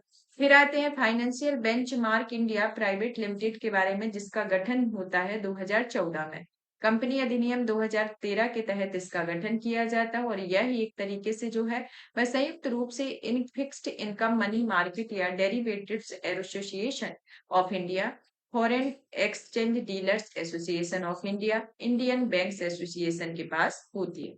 इसका उद्देश्य जो है वह भारत में मुद्रा बाजार, सरकारी प्रतिभूतियां, विदेशी मुद्रा से संबंधित बेंचमार्क को विकसित करना और उन पर नजर रखना होता है और यह भारतीय रिजर्व बैंक द्वारा इसे विनियमित किया जाता है। तो ये इसके बारे में आता है। अब आरबीआई द्वारा कुछ अधिशेष अंतरण के बारे में बात कर लेते हैं कि आरबीआई सरप्लस ट्रांसफर क्या होता है। तो हाल ही में क्या हुआ है कि वित्त वर्ष 2024 के लिए सरकार ने 2.11 लाख करोड़ रुपए के अधिशेष अंतरण को मंजूरी दी है। यह मंजूरी जो है सबसे अधिक सरप्लस ट्रांसफर है और ये वास्तव में यह राशि पिछले वित्त वर्ष में 86,416 करोड़ रुपए के दुगने से भी अधिक है। आरबीआई के सरप्लस के बारे में कि आरबीआई के पास सरप्लस या अधिशेष का अर्थ होता है खर्च से ज्यादा आय का होना। आरबीआई इसमें कुल खर्च से ब्याज से कुल प्राप्त आय का केवल 1/7वां भाग होता है और इसके चलते आरबीआई के पास अधिशेष बना रहता है। क्या होता है इसमें? जो सरप्लस क्या होता है? जब आपकी खर्च से ज्यादा आय हो जाती है तो उस टाइम पर इस अधिशेष या इस खर्च का उपयोग करते हैं और इस खर्च से प्राप्त जो कुल आय है वह केवल 1/7वां हिस्सा होती है और इसी के चलते आरबीआई के पास इसका अधिशेष भी बना रहता है। अब आरबीआई की कुछ आय भी है, कुछ व्यय भी है। तो आरबीआई को आय किस तरीके से प्राप्त होती है और किस तरीके से व्यय किया जाता है आरबीआई से, इसके बारे में जानते हैं। तो आरबीआई से आय जो है वह रुपए में जारी प्रतिभूतियों की होल्डिंग पर ब्याज, चल निधि समायोजन सुविधा और सीमांत स्थायी सुविधा जैसी गतिविधियों से अर्जित ब्याज होता है। केंद्र एवं राज्य सरकारों, बैंकों या वित्तीय संस्थानों, कर्मचारियों को दिए गए ऋण या अग्रिम से प्राप्त ब्याज होता है। विदेशी स्रोत से अर्जित ब्याज होता है जो विदेशी मुद्रा परिसंपत्तियों से ब्याज आय इसमें शामिल की जाती है। तो इस तरीके से आय को सम्मिलित किया जाता है। अब व्यय के बारे में बात करें तो ये जो व्यय आते हैं वह व्यय होते हैं। आरबीआई अपनी आय का एक बड़ा हिस्सा जो है वह जोखिम से निपटने के लिए व्यय करती है, जैसे कि आकस्मिकता निधि, परिसंपत्ति विकास निधि होती है। आकस्मिकता निधि, इसके तहत किसी भी अप्रत्याशित स्थिति से निपटने के लिए राशि अलग रखी जाती है, जैसे उदाहरण के तौर पर प्रतिभूतियों की मूल्य में वैल्यू में मूल्य ह्रास होना, मौद्रिक नीति दर से जुड़े जोखिम होना। परिसंपत्ति विकास निधि के अंतर्गत इसमें आरबीआई की एक सब्सिडियां कंपनियों और संबद्ध संस्थानों में निवेश और आंतरिक कार्यप्रणाली के लिए पूंजी व्यय किया जाता है। नोटों की छपाई, एजेंसी शुल्क, कर्मचारियों पर हुए खर्च आदि इसके अंतर्गत आते हैं। तो ये आरबीआई के द्वारा व्यय किए जाते हैं। अब आरबीआई द्वारा जो सरप्लस ट्रांसफर किया जाता है उसके भी कुछ प्रावधान आते हैं, उनको भी देख लेते हैं। तो ये जो प्रावधान है इसे आरबीआई अधिनियम की धारा 47 के अंतर्गत इसमें प्रावधान दिए गए, जो आरबीआई द्वारा अपनी परिचालन से अर्जित किसी भी प्रकार के तरह के लाभ को केंद्र में ट्रांसफर किया जाएगा। इस समितियों की सिफारिश में जैसे कि ट्रांसफर करने में जो सरप्लस की बढ़ोतरी होती है उसके लिए 2013 में मालेगम समिति आती है, जिसमें इन सिफारिशों को किया जाता है। फिर आर्थिक पूंजी फ्रेमवर्क के लिए विमल जालान की एक समिति के आधार पर इसमें सिफारिश की जाती है, जिसमें केंद्र को ट्रांसफर की जाने वाली सरप्लस राशि को निम्नलिखित आधार पर निर्धारित किया जाता है। रियलाइज्ड इक्विटी जो होती है वह आकस्मिकता निधि में मौजूद राशि होती है, जिसमें आरबीआई की बैलेंस शीट के 6.5% से 5.5% के भीतर भी बनाए रखा जाता है और उसके बाद शेष बची अतिरिक्त राशि को सरकार को ट्रांसफर कर दी जाती है। आर्थिक पूंजी के अंतर्गत इसमें बैलेंस शीट में 20.8 से 25.4% की सीमा रखा जाता है, जिसमें शेष राशि सरकार को ट्रांसफर कर दी जाती है। जहां पर आर्थिक पूंजी का एक आशय होता है कि मुद्रा और स्वर्ण का पुनर्मूल्यांकन करना, साथ ही इसमें पूंजी रिजर्व, जोखिम से निपटने की राशि और पुनर्मूल्यांकन शेष इसके अंतर्गत शामिल होते हैं। फिर आते हैं अर्थोपाय अग्रिम योजना के बारे में कि ways and means advance scheme क्या है। तो हाल ही में आरबीआई ने राज्य एवं केंद्र शासित प्रदेशों के लिए अर्थोपाय अग्रिम सीमा की मौजूदगी में 47,010 करोड़ रुपए से बढ़ाकर इसे 60,118 करोड़ रुपए कर दी। अर्थोपाय ऋण जो है वह एक तरीके से प्राप्तियों और व्यय का एक तत्काल अंतर को पूरा करने के लिए आरबीआई द्वारा राज्यों और संघ शासित प्रदेशों के लिए ये अग्रिम होता है, जिनकी सुविधा केंद्र सरकार के द्वारा उठा सकते हैं। इसमें दो तरीके से होती है, एक होती है सामान्य अर्थोपाय अग्रिम, दूसरी आती है विशेष अर्थोपाय अग्रिम। विशेष अर्थोपाय अग्रिम को अब विशेष ऋण सुविधा के नाम से भी जाना जाता है। सबसे पहले देखते हैं कि यह किसी राज्य या संघ शासित प्रदेशों को विशेष अर्थोपाय अग्रिम प्रदान किया जाता है और इसकी सीमा समाप्त होने के बाद उसे सामान्य अर्थोपाय अग्रिम भी मिलता है। और विशेष अर्थोपाय अग्रिम की ब्याज दर सामान्य अर्थोपाय अग्रिम की ब्याज दर से कम होती है। तो इस तरीके से ये दो प्रकार के होते हैं, एक सामान्य अर्थोपाय अग्रिम, दूसरा होता है विशेष अर्थोपाय अग्रिम, जो कि अलग अलग से एक दूसरे से विशेषता रखते हैं। और ब्याज दरें जो है वह रेपो दर से जुड़ी होती है और इसे संघ शासित प्रदेशों के राज्यों या संघ शासित प्रदेशों के पास अर्थोपाय अग्रिम के अलावा ऋण प्राप्त करने के लिए कुछ अन्य महत्वपूर्ण वित्तीय समायोजन साधन भी मौजूद होते हैं, जो विशेष आहरण सुविधा और ओवरड्राफ्ट की सुविधा के अंतर्गत आते हैं। और ये साधन यानी कि इंस्ट्रूमेंट आरबीआई अधिनियम 1934 के तहत शासित होते हैं। विशेष आहरण सुविधा के लिए कंसोलिडेटेड सिटिंग फंड और guarantee redemption fund, auction, treasury bill आदि को गिरवी रखकर राज्य इस सुविधा का लाभ उठा सकते हैं। और सीएसएफ और जीआरएफ कुछ राज्यों द्वारा आरबीआई के पास रखी गई आरक्षित निधियां भी होती हैं।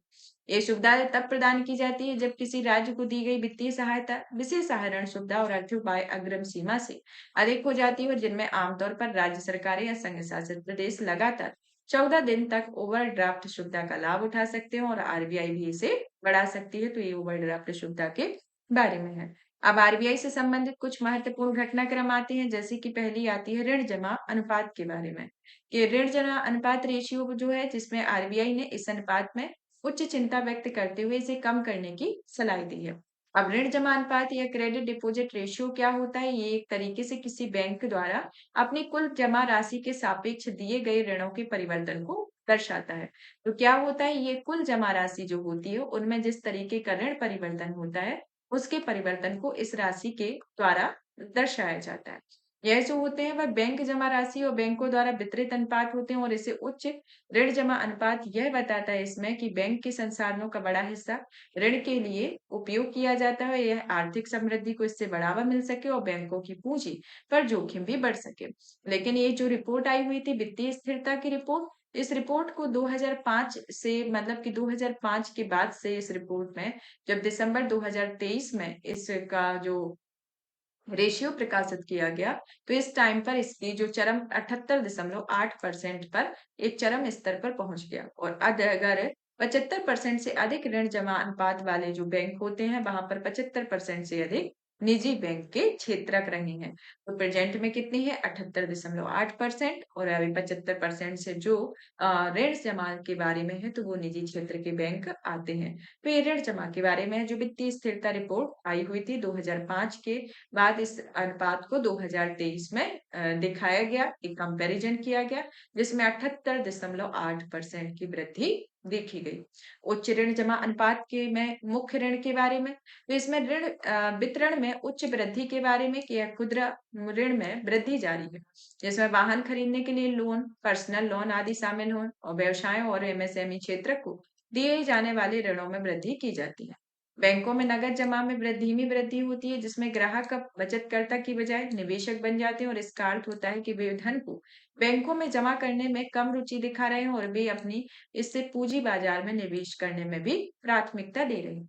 उच्च ऋण पूंजी अनुपात के क्या प्रभाव हैं? जैसे कि पहला, नेट इंटरेस्ट मार्जिन का दबाव बढ़ना, जैसे प्रतिभूतियों में निवेश, ऋण वितरण पर ब्याज प्राप्ति जैसे बैंकों की आय अर्जित करने वाली परिसंपत्तियों पर वास्तविक रिटर्न की माप होती है। नकदी का संकट देखने को मिलता है कि अगर पर्याप्त नकदी नहीं होने पर बैंक समय पर ग्राहकों को भुगतान करने के दायित्व को पूरा नहीं कर पाते। ऋण जोखिम देखने को मिलता है जिसमें उधार लेने वाले कुछ व्यक्ति या संस्था समय पर ब्याज और मूलधन का ब्याज भुगतान नहीं कर सकते, इससे बैंकों में संकट बढ़ जाता है। तो ये आपका उच्च ऋण अनुपात के बारे में दिया गया है। अब आते हैं हम नेक्स्ट वित्तीय समावेशन सूचकांक के द्वारा। तो ये सूचकांक की घोषणा किसके द्वारा की जाती है? तो इस सूचकांक को आरबीआई के द्वारा इसकी घोषणा की जाती है। और वित्तीय समावेशन सूचकांक को में एक जो रिपोर्ट जारी की गई है सूचकांक के अंतर्गत कि मार्च 2023 के 60.1% से बढ़कर यह 2024 में 64.2% हो गया है। तो कितना इसमें परिवर्तन हुआ है? इसमें 4% का एक परिवर्तन देखने को मिला है कि ये 60.1% से 64.2% हो गया है। वित्तीय समावेशन के बारे में जान लेते हैं कि वित्तीय समावेशन सूचकांक क्या होता है। ये जो सूचकांक होता है वह बैंकिंग, निवेश, बीमा, डाक, पेंशन क्षेत्र के विवरण को शामिल करने वाला एक व्यापक सूचकांक होता है। यह देश भर में वित्तीय समावेशन के स्तर को दर्शाता है। यह एकल मूल्य यानी कि सिंगल वैल्यू सूचकांक यानी कि 0 से 100 तक होता है, जिसमें 0 जो होता है वह पूर्ण अपचयन की स्थिति को दर्शाता है और जो 100 होता है वह पूर्ण वेल्थ समावेशन की स्थिति को दर्शाता है। इसमें 3 व्यापक पैरामीटर शामिल है जिसमें पहुंच एक्सेस जो होती है वह 35% के पास, उपयोग 45% के पास और गुणवत्ता 20% की होती है और इसे प्रतिवर्ष जुलाई में प्रकाशित किया जाता है। तो इस तरीके से ये वित्तीय समावेशन सूचकांक के बारे में है। अब आते हैं रिजर्व बैंक एकीकृत लोकपाल योजना के बारे में कि हाल ही में भारतीय रिजर्व बैंक ने लोकपाल योजना की वार्षिक रिपोर्ट 2022-23 को जारी किया है। यह रिपोर्ट जो है इसमें रिजर्व बैंक द्वारा पहली विशिष्ट रिपोर्ट है। इस रिपोर्ट को एक रिपोर्ट के बारे में देखा जाए तो ये एकीकृत लोकपाल योजना 2021 के नाम से इस रिपोर्ट को जारी किया गया है और इस रिपोर्ट की जो पृष्ठभूमि है यानी कि इसका शुरुआती जो आरंभ है वह 2021 में होता है और इस रिपोर्ट में कुछ प्रमुख कार्य जैसे कि आरबीआई के विनियमित संस्थानों द्वारा प्रदान की जाने वाली सेवाओं के संबंध में ग्राहकों की शीघ्र शिकायतों का शीघ्र और लागत प्रभावी तरीके से समाधान करना है। और इसका गठन जो है वह आरबीआई बैंकिंग विनिमय अधिनियम 1949, आरबीआई अधिनियम 1934, बैंक भुगतान और निपटान प्रणाली अधिनियम 2007 के तहत शक्तियों का प्रयोग करते हुए किया गया। इसका उद्देश्य जो है वह आरबीआई के विनियमित संस्थानों द्वारा प्रदान की जाने वाली सेवाओं की कमी से संबंधित ग्राहकों की शिकायतों का निःशुल्क समाधान प्रदान करना है और यह एक तरीके से विनियमित संस्थानों को कवर करती है जिसमें सभी वाणिज्यिक बैंक, क्षेत्रीय ग्रामीण बैंक, अनुसूचित प्राथमिक या सहकारी बैंक, 50 करोड़ रुपया उससे अधिक जमा आकार के वाले गैर अनुसूचित प्राथमिक सहकारी बैंक आते हैं और ऐसे सभी बैंक जो गैर बैंकिंग वित्तीय संस्था कंपनियां जो जमा स्वीकार करने और ग्राहक से लेन-देन के लिए अधिकृत होती हैं, जिनकी सारी संपत्ति 100 करोड़ या उससे अधिक होती है। भुगतान प्रणाली के साथ भी भागीदार क्रेडिट इंफॉर्मेशन कंपनियां इसके अंतर्गत आती हैं। तो ये आपका इसके विनियमित करने का कवरेज दिया गया है। लोकपाल की नियुक्ति के बारे में कि इसमें एक या एक से अधिक अधिकारियों को लोकपाल और लोकपाल के रूप में नियुक्त कर दिया जाता है, जिसका कार्यकाल अधिकतम 3 वर्ष का होता है। इन शिकायतों का निपटान वर्तमान में इस निवारण के लिए आरबीआई लोकपाल के 24 कार्यालयों के साथ केंद्रीकृत प्राप्ति और प्रसंस्करण केंद्र द्वारा किया जाता है। तो इस तरीके से ये आते हैं। विनियमित संस्थानों के बाद 100 विनियामक संगठनों को मान्यता देने वाले व्यापक फ्रेमवर्क के बारे में कि आरबीआई के द्वारा इस फ्रेमवर्क को मान्यता दी गई है। यह जो फ्रेमवर्क है, इसका उद्देश्य नियमों के अनुपालन की संस्कृति को बढ़ावा देना, लघु संस्थानों का समर्थन करना, अपने सदस्यों की सामूहिक अभिव्यक्ति के रूप में काम करना, क्षेत्र से संबंधित जानकारी एकत्रित करना, अनुसंधान एवं विकास की संस्कृति को बढ़ावा देना है। इसकी पात्रता अवधि जो है वह एसआरआर का गठन कंपनी अधिनियम 2013 के तहत धारा 8 में पंजीकृत एक गैर लाभकारी कंपनी के रूप में किया जाता है, जिसकी पर्याप्त बर्थ नेट बर्थ होनी चाहिए और अगर यह शेयर होल्डिंग संस्थानों के पास अलग-अलग होनी चाहिए। इसकी विशेषताएं जो है बस एसआरआर को पर्याप्त अधिकार होंगे और ये प्राधिकार मेंबरशिप एग्रीमेंट से प्राप्त होते हैं और ये गवर्नेंस तंत्र को मजबूत करते हैं और ये अपने क्षेत्र की निगरानी में नियमों के अनुपालन की सख्ती निगरानी तरीके से सुधार हेतु मानक विकसित करता है। गवर्नेंस फ्रेमवर्क जो आता है वह एक तरीके से आर्टिकल ऑफ एसोसिएशन के माध्यम से गवर्निंग बॉडी के कामकाज तरीके बताए जाते हैं जिसका कार्य तय किया जाता है, जिसमें निर्देशक मंडल के अध्यक्ष सहित कम से कम 1/3 स्वतंत्र सदस्य होते हैं, जिसमें आरबीआई द्वारा जारी दिशा निर्देश अन्य निर्देशों में सर्कुलर्स का पालन करना होता है। तो ये गवर्नेंस की फ्रेमवर्क है। अब आते हैं यूनिवर्सल बैंक के बारे में कि हाल ही में आरबीआई के द्वारा स्मॉल फाइनेंसिंग बैंक को ऑन टैप लाइसेंसिंग के तहत यूनिवर्सल बैंकिंग में बदलने के लिए पात्रता मानदंड निर्धारित किए। अब आता है कि यूनिवर्सल बैंकिंग क्या होते हैं, इनके बारे में बात करें तो ये वो बैंक होते हैं जहां पर वाणिज्यिक बैंकों और निवेश द्वारा प्रदान की जाने वाली अधिक वित्तीय सेवाएं प्रदान करते हैं, जैसे कि बीमा उत्पाद का बेचना। अभी स्मॉल फाइनेंसिंग बैंक जो आते हैं वह ग्राहकों को सीमित सेवाएं देते हैं और इन्हें उन क्षेत्रों में ग्राहकों में नगद जमा स्वीकार करने और उन्हें ऋण देने की बुनियादी सेवाएं देने की अनुमति होती है, जो बैंकिंग सेवाओं की बहुत कम पहुंच और बैंकिंग सेवाएं जहां पर पहुंच नहीं है उस पर होती है। ऑन टैप लाइसेंसिंग की व्यवस्था जो है वह 2016 में की जाती है, जिसमें आरबीआई के पास आवेदन किए जाते हैं और 2016 के पहले क्या होता था कि आरबीआई के पास लाइसेंस हेतु अप्लाई करना पड़ता था। लेकिन अभी क्या 2016 में ये जब ऑन टैप लाइसेंसिंग सेवा शुरू की गई है, इसके अंतर्गत आप बैंकिंग लाइसेंस प्राप्त करने के लिए पूरे वर्ष आरबीआई के पास आवेदन कर सकते हैं। तो इस तरीके से यूनिवर्सल बैंक बनने हेतु एसएफबी के लिए पात्रता क्या है, जैसे कि नेटवर्थ कितनी होनी चाहिए, 1000 करोड़ की होनी चाहिए। इन्हें अनुसूचित बैंक में सूचीबद्ध होना चाहिए, कम से कम 5 वर्षों का संतोषजनक प्रदर्शन का ट्रैक रिकॉर्ड होना चाहिए। वित्तीय स्थिति होनी चाहिए जिसमें लाभप्रदता में विगत 2 वित्तीय वर्षों में निवल लाभ दर्ज किया जाए। परिसंपत्ति की गुणवत्ता होनी चाहिए जो 2 वित्तीय वर्षों में, जिसमें सकल गैर निष्पादित परिसंपत्ति 3% से कम या उसके बराबर होना। निबल एनपीए 1% से कम या उसके बराबर। स्टॉक लिस्टिंग में होना जिसमें एसएपीएबी के शेयर्स में किसी मान्यता या स्टॉक एक्सचेंज में सूचीबद्ध होना। प्रमोटर्स के लिए पात्रताओं में आता है कि यह है यूनिवर्सल बैंक के बदलने की अवधि में नए प्रमोटर्स को शामिल करने या मौजूदा प्रमोटर्स को बदलने की अनुमति नहीं होगी। प्राथमिकता के बारे में कि ऋण पोर्टफोलियो में विविधता वाले एसएफबी के यूनिवर्सल बैंक में बदलने में प्राथमिकता दी जाती है। लघु वित्त बैंक के बारे में बात की जाए तो इसमें आता है उत्पत्ति को लेकर कि लघु वित्त बैंक की जो स्थापना है वह 2014-15 के केंद्रीय बजट में की जाती है। इसका पंजीकरण कंपनी अधिनियम 2013 के तहत कंपनी लिमिटेड के रूप में पंजीकृत होता है। इसका लाइसेंसिंग जो होता है वह बैंकिंग विनिमय अधिनियम 1949 के तहत और शासित होता है, जिसमें किसी देश के हिस्से के द्वारा संचालित होता है। न्यूनतम पूंजी की आवश्यकता 200 करोड़ रुपए होती है।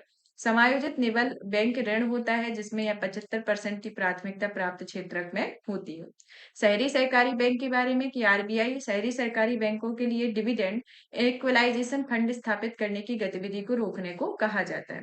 डिविडेंड इक्वलाइजेशन फंड के बारे में जिसकी स्थापना जो है वह शहरी सहकारी बैंकों के द्वारा की जाती है और वर्तमान में हुए लाभ को ये जमा कर दिया जाता है और भविष्य में जब लाभ कम हुआ हो या निवल घाटा हुआ हो तब लाभांश दिया जाता है।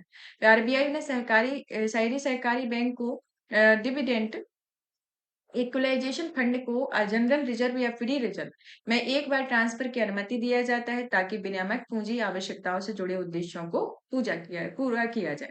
शहरी सहकारी बैंकों के बारे में, जिसके अंतर्गत देखा जाए तो इसकी वैधानिक स्थिति में आता है कि ये बैंक संबंधित राज्य सहकारी समिति अधिनियम या बहु राज्य सहकारी समिति अधिनियम 2002 के तहत सहकारी समिति के रूप में पंजीकृत होते हैं। इनका दोहरा विनिमय होता है, जिसमें आरबीआई बैंकिंग अधिनियम 1949 के तहत इनके बैंकिंग कार्यों को विनियमित और पर्यवेक्षण करना है। सहकारी समितियों से संबंधित राज्य या केंद्रीय रजिस्ट्रार से प्रबंधकीय, प्रशासनिक और अन्य मामले की निगरानी करते हैं।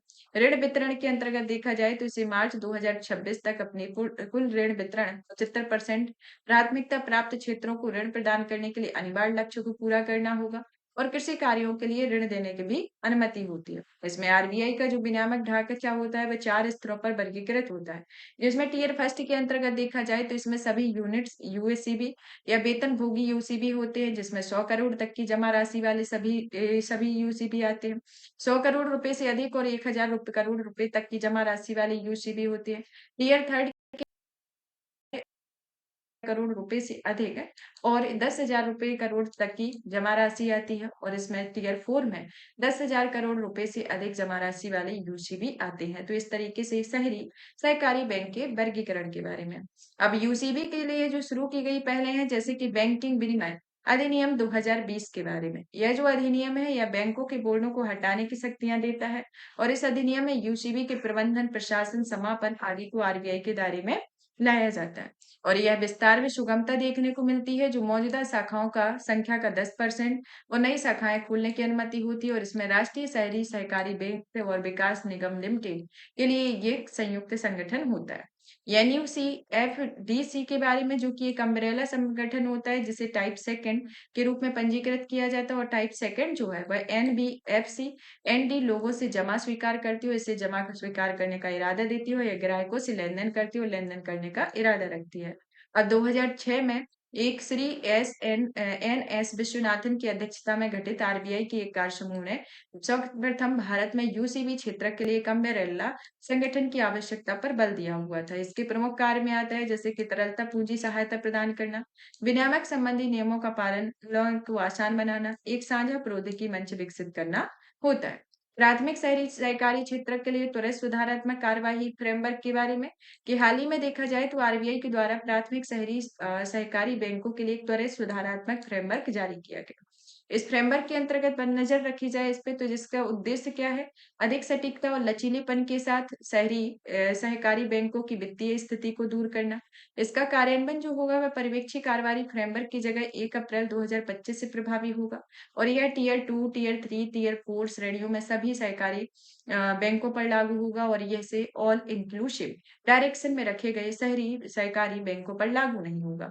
शहरी सहकारी बैंकों के लिए उनकी पूंजी, परिसंपत्ति की गुणवत्ता, लाभ जैसे मानदंडों के आधार पर पीएसए फ्रेमवर्क निगरानी रखा जाता है और यह खराब वित्तीय स्थिति और कुप्रबंधन वाले उन शहरी बैंकों को फ्रेमवर्क के तहत लाया जाता है जिन्होंने जोखिम की सहन सीमा को पार कर लिया है। त्वरित सुधारात्मक फ्रेमवर्क के बाहर निकाला और प्रतिबंधों को वापस लाने के लिए इसमें 4 तिमाही के वित्तीय विवरण दिए जाते हैं, जिसमें इन बैंकों पर पीएसए फ्रेमवर्क की निगरानी हटा ली जाती है। फिर आते हैं भारत में सूक्ष्म वित्त या माइक्रो फाइनेंस सेक्टर के 50 वर्ष पूरे हुए हैं इसके बारे में, कि सेल्फ एम्प्लॉयड वुमेन्स एसोसिएशन यानी कि सेवा बैंक के गठन के 50 वर्ष पूरे हो गए हैं, जो कि भारत का पहला माइक्रो फाइनेंस संस्थान आता है। तो आपसे क्वेश्चन इस तरीके से पूछ लिया जाए कि भारत का पहला माइक्रो फाइनेंशियल संस्थान कौन है, जिसके अभी हाल ही में 50 वर्ष पूरे हुए हैं। तो आपको बता दें कि ये आपका होगा सेवा यानी कि सेल्फ एम्प्लॉयड वीमेंस एसोसिएशन, जिसका गठन जो होता है वह 1974 में इसे सहकारी बैंक के तौर पर पंजीकृत किया जाता है। माइक्रो फाइनेंस ये के बारे में, यानी कि माइक्रो फाइनेंस बैंक क्या होते हैं, किस तरीके से इनकी स्थापना की जाती है और इनके लिए भारत बढ़ावा देने के लिए भारत के द्वारा क्या-क्या कदम उठाए गए, इनके बारे में जानते हैं। तो माइक्रो फाइनेंस जो होते हैं वह औपचारिक बैंकिंग सेवाओं तक पहुंच से वंचित, हाशिए पर स्थित गरीब लोगों को कम राशि वाले ऋण ऋण जैसी वित्तीय सेवाएं उपलब्ध कराना ही माइक्रो फाइनेंस कहलाता है। और इसमें आरबीआई की परिभाषा के अनुसार इसमें निम्न आय वाले 3 लाख रुपए तक की वार्षिक आय परिवारों के व्यक्तियों को दिए गई सभी जमानत मुक्त ऋणों को माइक्रो फाइनेंस ऋण माना जाता है। और ये ऋण संस्थानें जो होती हैं वह वाणिज्यिक बैंकों की तुलना में उच्च ब्याज दर पर ऋण देती हैं। इसकी पृष्ठभूमि जो है वह जो नोबेल पुरस्कार विजेता मोहम्मद यूनिस हैं, जो 1976 में बांग्लादेश में ग्रामीण बैंक की स्थापना कर ये आधुनिक माइक्रो फाइनेंस संस्थान की नींव रखी हुई थी। तो किसके द्वारा रखी गई थी? मोहम्मद यूनिस, जो 1976 में बांग्लादेश में ग्रामीण बैंक की स्थापना के साथ ही। भारतीय रिजर्व बैंक जो है वह भारत में संचालित एमएफआईज के लिए विनियामक संस्था है। और इसका गठन जो है आरबीआई द्वारा मालेगाम समिति की सिफारिशों, यानी कि जो 2010 में ये सिफारिशें आई थी, उनके आधार पर माइक्रो फाइनेंशियल एमएफआई का विनियमित करने के लिए एक समग्र फ्रेमवर्क अपनाने की सिफारिश की गई थी। इसको अपनाने के पीछे उठाए गए कदम जैसे कि प्रधानमंत्री मुद्रा योजना। इस योजना का उद्देश्य क्या था कि वाणिज्यिक बैंकों, एनबीएफसी आदि के जरिए गैर कॉर्पोरेट और गैर कृषि क्षेत्रों में सूक्ष्म लघु उद्यमों को 10 लाख रुपए तक की ऋण उपलब्ध कराना। और इसके अंतर्गत ऋण को शिशु, किशोर, तरुण के रूप में वर्गीकृत करना। और इसकी जो ऋण को प्राप्त करने के लिए केंद्रीय बजट 2024 में 10 लाख रुपए से इसकी सीमा बढ़ाकर 20 लाख रुपए कर दी गई है।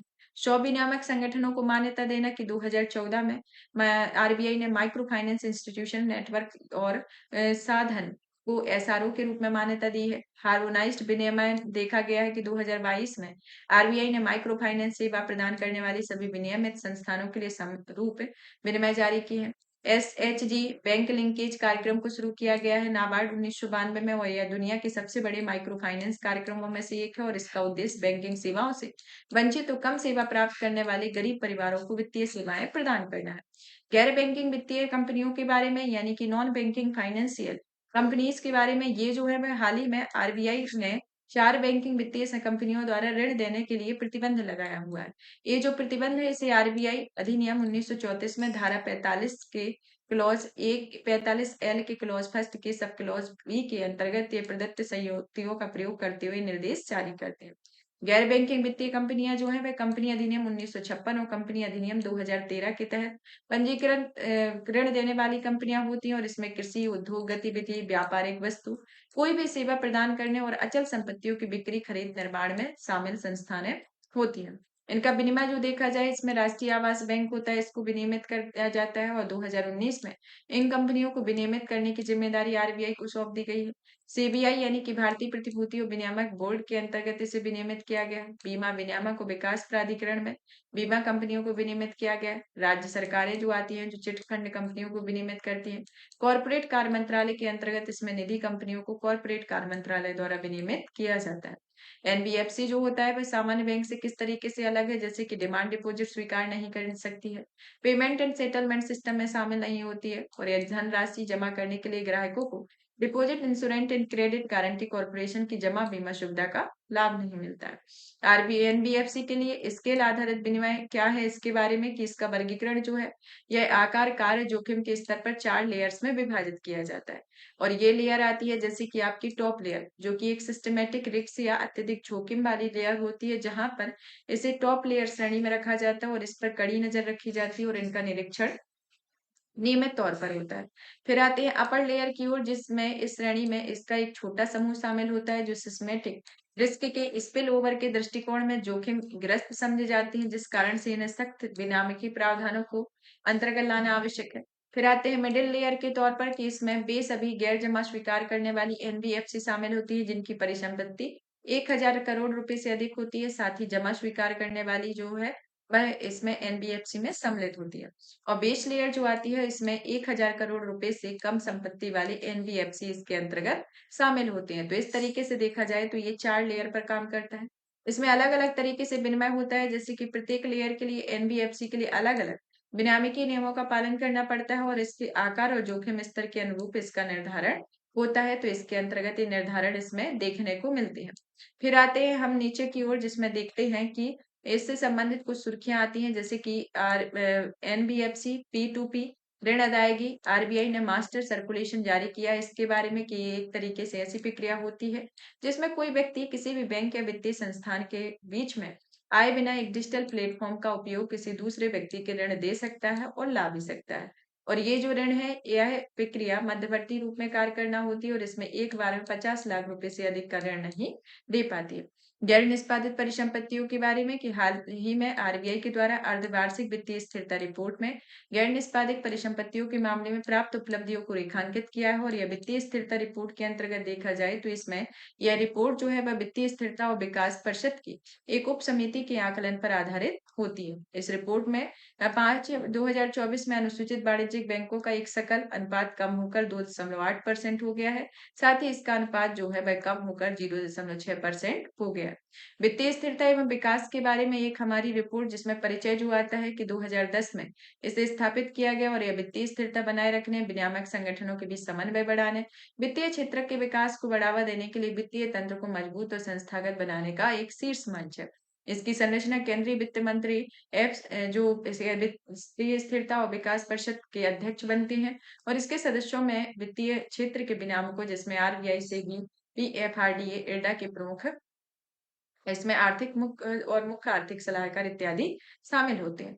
एनपीएएस के वर्गीकरण में जैसे कि लॉस एसेट्स के बारे में सब स्टैंडर्ड एसेट्स, डाउटफुल एसेट्स आते हैं। लॉस एसेट्स जो होता है वो उसमें ऐसी परिसंपत्तियां होती हैं जिसे बैंक पूरी तरह से राइट ऑफ यानी कि बट्टे खाते नहीं करते लेकिन हानि के रूप में अपने खाते में दर्ज करता है। सब स्टैंडर्ड एसेट्स जो होते हैं वह 12 महीने या इससे कम अवधि के लिए एनपीएस बने रहते हैं। डाउटफुल एसेट्स जो आते हैं इसमें 12 महीने से अधिक समय तक के लिए सब स्टैंडर्ड श्रेणी में बनी रहती हैं। गैर निष्पादित परिसंपत्तियां बेच परिसंपत्तियां होती हैं जहां पर मूलधन की जो किस्त है वह 90 दिन से अधिक जब बकाया रहती है तो इसे एनपीए में परिवर्तित कर दिया जाता है। और एनपीओ को कम करने के लिए सरकार के द्वारा कुछ कदम उठाए गए हैं जैसे कि पहला आता है सारपेसी एक्ट 2002 जो कि सिक्योर्ड ऋणदाताओं को मूलधन ब्याज के पुनर्भुगतान डिफॉल्ट होने पर ऋण द्वारा जमानत के रूप में दी गई परिसंपत्तियों को कब्जे में लेने का अधिकार देता है।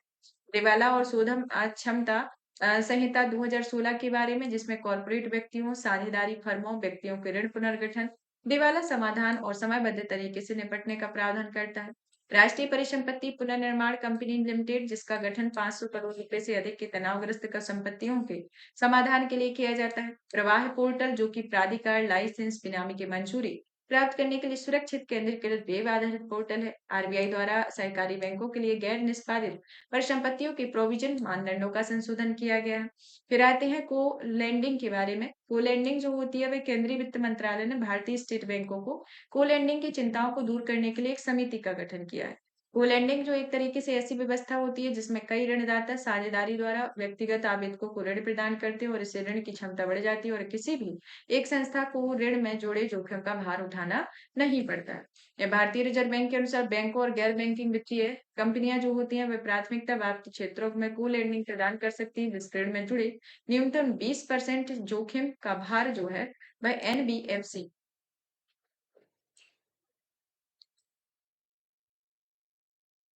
जो भार है वह बैंक और एनबीएफसी और सीएस जोखिम का भार बैंकों को उठाना पड़ता है। फिर आते हैं बिलफुल डिफॉल्टर की ओर।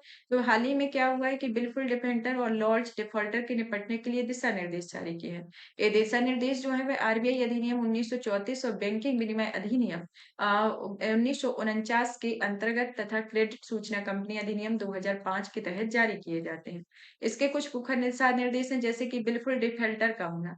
डिफॉल्टर जो है वो 25 लाख के रुपए या उससे अधिक की बकाया ऋण राशि वाले व्यक्ति को बिलफुल डिफॉल्टर घोषित किया जाता है। और ये बिलफुल डिफॉल्टर कब होता है जब उधार लेने वाला जो ऋण देने वाला जो व्यक्ति होता है उसकी मतलब कि ऋण राशि का जो वापस भुगतान करने से चूकता है। यानी कि अगर हमने किसी का पैसा उधार ले लिया है या किसी से ऋण ले लिया है तो अगर वो हमने जो टेन्योर दिया गया है उस टेन्योर के हिसाब से अगर हमने उसको दिया नहीं है तो वो बिलफुल डिफॉल्टर होगा। और बिलफुल डिफॉल्टर में क्या होगा कि जहां पर आपकी 25 लाख यानी कि एक आपका मिनिमम अमाउंट है 25 लाख, 25 लाख से अधिक राशि जो बकाया राशि होगी उसके लिए बिलफुल डिफॉल्टर घोषित किया जाएगा। साथ ही इसके लिए कुछ और एक से अधिक संभावनाओं को लिए आती है जैसे कि पहली उधारकर्ता का ऋण पुनर्भुगतान करने की क्षमता होना। जिस संस्था के नाम पर ऋण लिया जाता है उसमें किसी अन्य संस्था में लगा देना और जैसे कि आपने किसी काम के लिए लिया कि हमें स्कूल निर्माण के लिए कार्य करना है, लेकिन आपने स्कूल ना बना के आप अपना कुछ और काम कर रहे हैं। तो इस तरीके से इस उद्देश्य पर जिसके लिए खर्च मतलब कि जिसके लिए ऋण लिया गया, उस उद्देश्य के लिए नहीं किया गया। ऋण हासिल करने में ज़मानत दी गई है तो यह चल और अचल संपत्तियों में बेच दिया जाना और उनका निपटान कर देना। कर्जदार व्यक्ति को कंपनी में अपनी इक्विटी शेयर बेचकर प्राप्त राशि को उस एक कंपनी में निवेश कर सकता था ताकि कर्ज कम हो सके और ऐसा नहीं किया गया हो। तो इस तरीके से कई प्रावधान होते हैं जिसके अंतर्गत आते हैं। जैसे कुछ आता है लार्ज डिफ़ॉल्टर के बारे में। अब लार्ज डिफ़ॉल्टर क्या होते हैं? यहाँ पर क्या होता है कि 1 करोड़ या उससे अधिक की जो राशि बकाया ऋण राशि होती है, उसमें व्यक्ति लार्ज डिफ़ॉल्टर के रूप में घोषित किया जाता है। और यहाँ पर पहचान जो होती है वह बिल्कुल डिफ़ॉल्ट्स के साक्ष्य की जाँच के लिए कर्जदाताओं की आइडेंटिफ़िकेशन कमेटी गठित करनी होती है। इंटर क्रेडिटर समझौते जो कि सरकारी स्वामित्व वाली राष्ट्रीय इस्पात निगम द्वारा डिफ़ॉल्ट किए जाने के कारण ऋणदाताओं के लिए इंटर क्रेडिट समझौते का सहारा लिया जाता है। और यह वह समझौता होता है जो कई ऋणदाताओं के बीच यह तय करने के लिए किया जाता है यदि कर्जदाता पैसा वापस नहीं कर पाता है तो वो अपनी आपसी सहमति से किस तरह से कैसे वसूली करेगा, कोलेटरल करेगा, किस तरीके से आपस में बंटवारा करेगा, इस पर निर्भर करेगा। अब आते हैं दिवाला और शोधन अक्षमता संहिता 2016 के बारे में, कि हाल ही में भारतीय दिवाला शोधन अक्षमता बोर्ड ने इंसॉल्वेंसी प्रोफेशनल को समाधान पेशेवरों के रूप में नियुक्ति करने की प्रक्रिया को कारगर बनाने के लिए दिशा निर्देश जारी किए हैं। अब आते हैं कि सबसे पहले ये कि दिवाला और शोधन अक्षमता संहिता क्या होती है, जिसके अंतर्गत ये अभी दिशा निर्देश जारी किए गए हैं। तो इसके परिचय के तौर पर देखा जाए तो यह एक दिवाला समाधान कानून है। किस तरीके का सामान है? कानून है दिवाला कानून। दिवाला कानून और यह शोधन अक्षमता के पहले मौजूद फ्रेमवर्क के रूप में एक कानून को समेकित करता है। अब दिवाला क्या स्थिति होती है? शोधन अक्षमता क्या होता है? तो दिवाला जो है वह वित्तीय स्थिति होती है कि इस टाइम पे कोई भी व्यक्ति या फर्म निर्धारित समय पर बकाया ऋण का भुगतान करने में असक्षम हो। यानी कि आपको उसी तरीके का कि आपको जो आपने ऋण लिया है, वो आपका अगर आपको एक टाइम दिया गया है, एक निर्धारित समय दिया गया है, अगर आपने वो चुकाया नहीं है या फिर चुकाने में असक्षम है, तो उस टाइम पर आपको दिवाला घोषित कर दिया जाता है। और यह जो ऋण होगी वह देनदारियाँ उसकी संपत्ति से अधिक हो जाएँगी। मतलब कि जो आपको जितनी आपकी प्रॉपर्टी है, जैसे कि आपका प्रॉपर्टी 15 लाख है या 20 लाख की है या फिर 50 लाख की या 1 करोड़ की है। लेकिन आपके पास कर्ज क्या हुआ है उससे कई गुना ज़्यादा बढ़ गया है। तो उस टाइम पे क्या होगा कि ये आपको दिवाला घोषित कर दिया जाएगा। तो उस स्थिति को ये चीज़ कहा जाता है कि जितनी आपकी संपत्ति है उस संपत्ति से ज़्यादा आपकी ऋण देने की मतलब कि ऋण देने का क्राइटेरिया बढ़ गया है और आपको जिसका भी आपने ऋण लिया है, वो एक समय जो निर्धारित किया गया वो समय निकल गया और आप चुकाने में सक्षम नहीं है। क्योंकि जितनी प्रॉपर्टी उस प्रॉपर्टी के से देखा जाए तो आप प्रॉपर्टी जितने का है आप दे देंगे। लेकिन जब आपके पास नहीं है और जितनी आपकी क्षमता आपने क्षमता से ज़्यादा कार्य किया है और उसको खर्च किया है, तो आप जब उस स्थिति में ऋण को नहीं चुका पाते हैं तो इसे दिवाला या इंसॉल्वेंसी कहा जाता है। फिर दूसरा आता है शोधना क्षमता या बैंक्रप्सी। बैंक्रप्सी क्या होता है? ये क्या होती है? कानूनी प्रक्रिया होती है। इस कानूनी प्रक्रिया जो है, वह जब आपका ये दिवाला हो जाता है या इंसॉल्वेंसी हो जाता है, तो उसके बाद ये आपकी प्रक्रिया शुरू होती है। जैसे उस टाइम पे तो ये प्रक्रिया हो गई, लेकिन इसके बाद क्या होता है? इसके बाद एक आपकी बैंक्रप्सी क्रिया होती है। इस टाइम पे जो इस क्रिया के माध्यम से अदालत या अधिकरण जो होते हैं, इस तरीके की प्रक्रिया को घोषित करते हैं। इनमें कोई कानून व्यक्ति भी हो सकता है, फर्म भी हो सकता है जो कानूनी रूप से अपने ऋण का भुगतान करने में असमर्थ हो। यानी कि ये आपका एक तरीके से जैसे कि दिवाला तो घोषित कर दिया गया, लेकिन यही प्रक्रिया जब आगे बढ़ी तो इस तरीके की जब एक अलग लेवल पे प्रक्रिया होगी तो उस व्यक्ति को अगर वो अपने ऋण का भुगतान नहीं कर पा रहा है तो उसके लिए अदालत और अधिकरण जो होगा वह शोधन अक्षमता प्रक्रिया के तहत इसको बैंकरप्सी घोषित कर देगा। और जब बैंकरप्सी घोषित करता है तो किस परिस्थिति में? जब वो भुगतान ना कर पाए, अपने ऋण का भुगतान करने में असमर्थ हो। तो इसे दिवाला और बैंकरप्सी कहा जाता है और इसी के अंतर्गत ये परिचय के तौर पर देख सकते हैं। इनके शब्दों से रिलेटेड इन शब्दों के वाक्यांश को समझना जरूरी होता है। इसका उद्देश्य क्या है? इसका उद्देश्य आर्थिक संकट का सामना कर रहे व्यवसायों के लिए समयबद्ध समय प्रक्रिया को बढ़ावा देना, ऋणदाताओं के लिए अधिकतम ऋण की वसूली करना, वित्तीय संकट का समाधान करने वाली कंपनियों के लिए व्यवसाय से निकलने हेतु एक तंत्र प्रदान करना। अब आते हैं आईबीसी संहिता के बारे में भी जान लेते हैं, जिसमें पहले नंबर पर आती है इनसॉल्वेंसी प्रोफेशनल्स के बारे में, जो सभी श्रेणियों के व्यक्तियों के लिए दिवाला समाधान प्रक्रिया का संचालन करने के हेतु एक इंसॉल्वेंसी प्रोफेशनल्स नियुक्त किया जाता है। ये दिवाला समाधान व्यवसाय को बंद करने, उससे निकलने व शोधन अक्षमता को समाधान प्रक्रिया हुए करते हैं। एक कॉर्पोरेट दिवाला समाधान प्रक्रिया या सीआईआरपी से निकलने की प्रक्रिया का परिसमापन प्रक्रिया के मुख्य तौर पर इंसॉल्वेंसी प्रोफेशनल की मदद पूरा करता है। यह दिवाला समाधान पेशेवर एजेंसियों के माध्यम से विनियमित भी से किया जाता है। इंफॉर्मेशन यूटिलिटीज के बारे में, जो ये समाधान प्रक्रिया है वह सुविधाजनक बनाने के लिए कंपनियों की वित्तीय जानकारी एकत्रित करना, प्रमाणित करना और प्रसारित करना होता है। न्याय निर्णय प्राधिकरण होता है, जिसमें कंपनी विधि अधिकरण और ऋण वसूली अधिकरण होता है। अपीलीय अधिकरण भी देखने को मिलता है, जिसमें राष्ट्रीय कंपनी विधि अपीलीय अधिकरण, जिसके माध्यम से एनसीएलटी आईपीपीआई द्वारा पारित आदेशों के खिलाफ अपील की सुनवाई करता है। ऋण वसूली अपीलीय अधिकरण भी होता है, जिसमें 45 दिनों के भीतर सुप्रीम कोर्ट में अपील की जाती है। भारतीय दिवाला और अशोधन अक्षमता बोर्ड के बारे में, जिसका हेडक्वार्टर नई दिल्ली में है। यह एक तरीके से दिवाला और शोधन अक्षमता संहिता 2016 के तहत गठित एक वैधानिक निकाय होता है, जो कॉर्पोरेट कार्य मंत्रालय के अंतर्गत आता है। इसका कार्य इंसॉल्वेंसी कार्य प्रणाली में सेवा प्रदाताओं को बेनामी निरीक्षण प्रदान करना है। इसके पास कॉर्पोरेट संस्था और व्यक्तियों के दिवाला समाधान प्रक्रियाओं के बेनामी फ्रेमवर्क प्रदान करना है। इसके गवर्निंग बॉडी में कामकाज केंद्र सरकार द्वारा गठित एक गवर्निंग बोर्ड द्वारा संचालित होते हैं, जिसमें इस बोर्ड में अध्यक्ष, 3 सदस्य और 3 सदस्य जो होते हैं वह केंद्र सरकार के अधिकारियों में से संयुक्त सचिव उसके समकक्ष पद से कमतर रैंक के नहीं होते हैं। एक सदस्य आरबीआई द्वारा नामित होते हैं और 5 अन्य सदस्य में केंद्र सरकार द्वारा नामित, जिनमें कम से कम 3 पूर्णकालिक सदस्य होते हैं। फिर आते हैं pre packaged insolvency resolution process के बारे में, जिसकी शुरुआत जो होती है वह दिवाला व शोधन अक्षमता संहिता 2016 में 2021 में जब संशोधन के माध्यम से इसे जोड़ा जाता है, और यह वित्तीय तनाव के समाधान के लिए, मतलब कि वित्तीय तनाव जब हो जाता है उसके तनाव के समाधान के लिए इसका उपयोग किया जाता है। इसमें इस प्रक्रिया में न्यूनतम 10 लाख रुपए के डिफॉल्ट के मामले में ये प्रक्रिया की जाती है।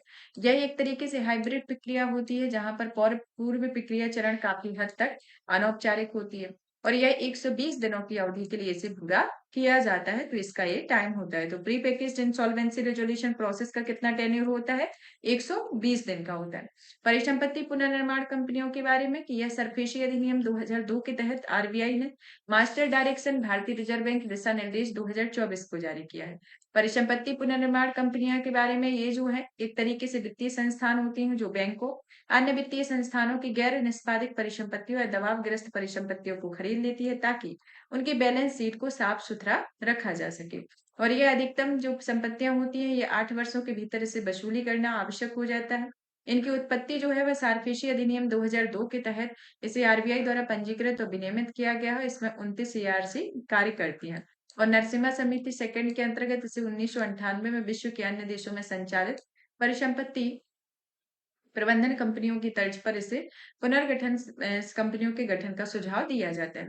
परिसंपत्ति पुनर्निर्माण कंपनियों के महत्व के बारे में, जैसे कि बैंकों पर दबावग्रस्त परिसंपत्तियों से निपटने का बोझ कम करना, एआरसी बैंकों वित्तीय संस्थानों को अपनी बैलेंस शीट से दबावग्रस्त परिसंपत्तियों का हटाकर ऋण देने में मुख्य कार्य पर ध्यान केंद्रित करना, परिसंपत्तियों की वसूली करना, व्यवसाय को नया जीवन, एआरसी उधार लेने वाले व्यवसाय की पुनः संचालन करने में मदद करती है।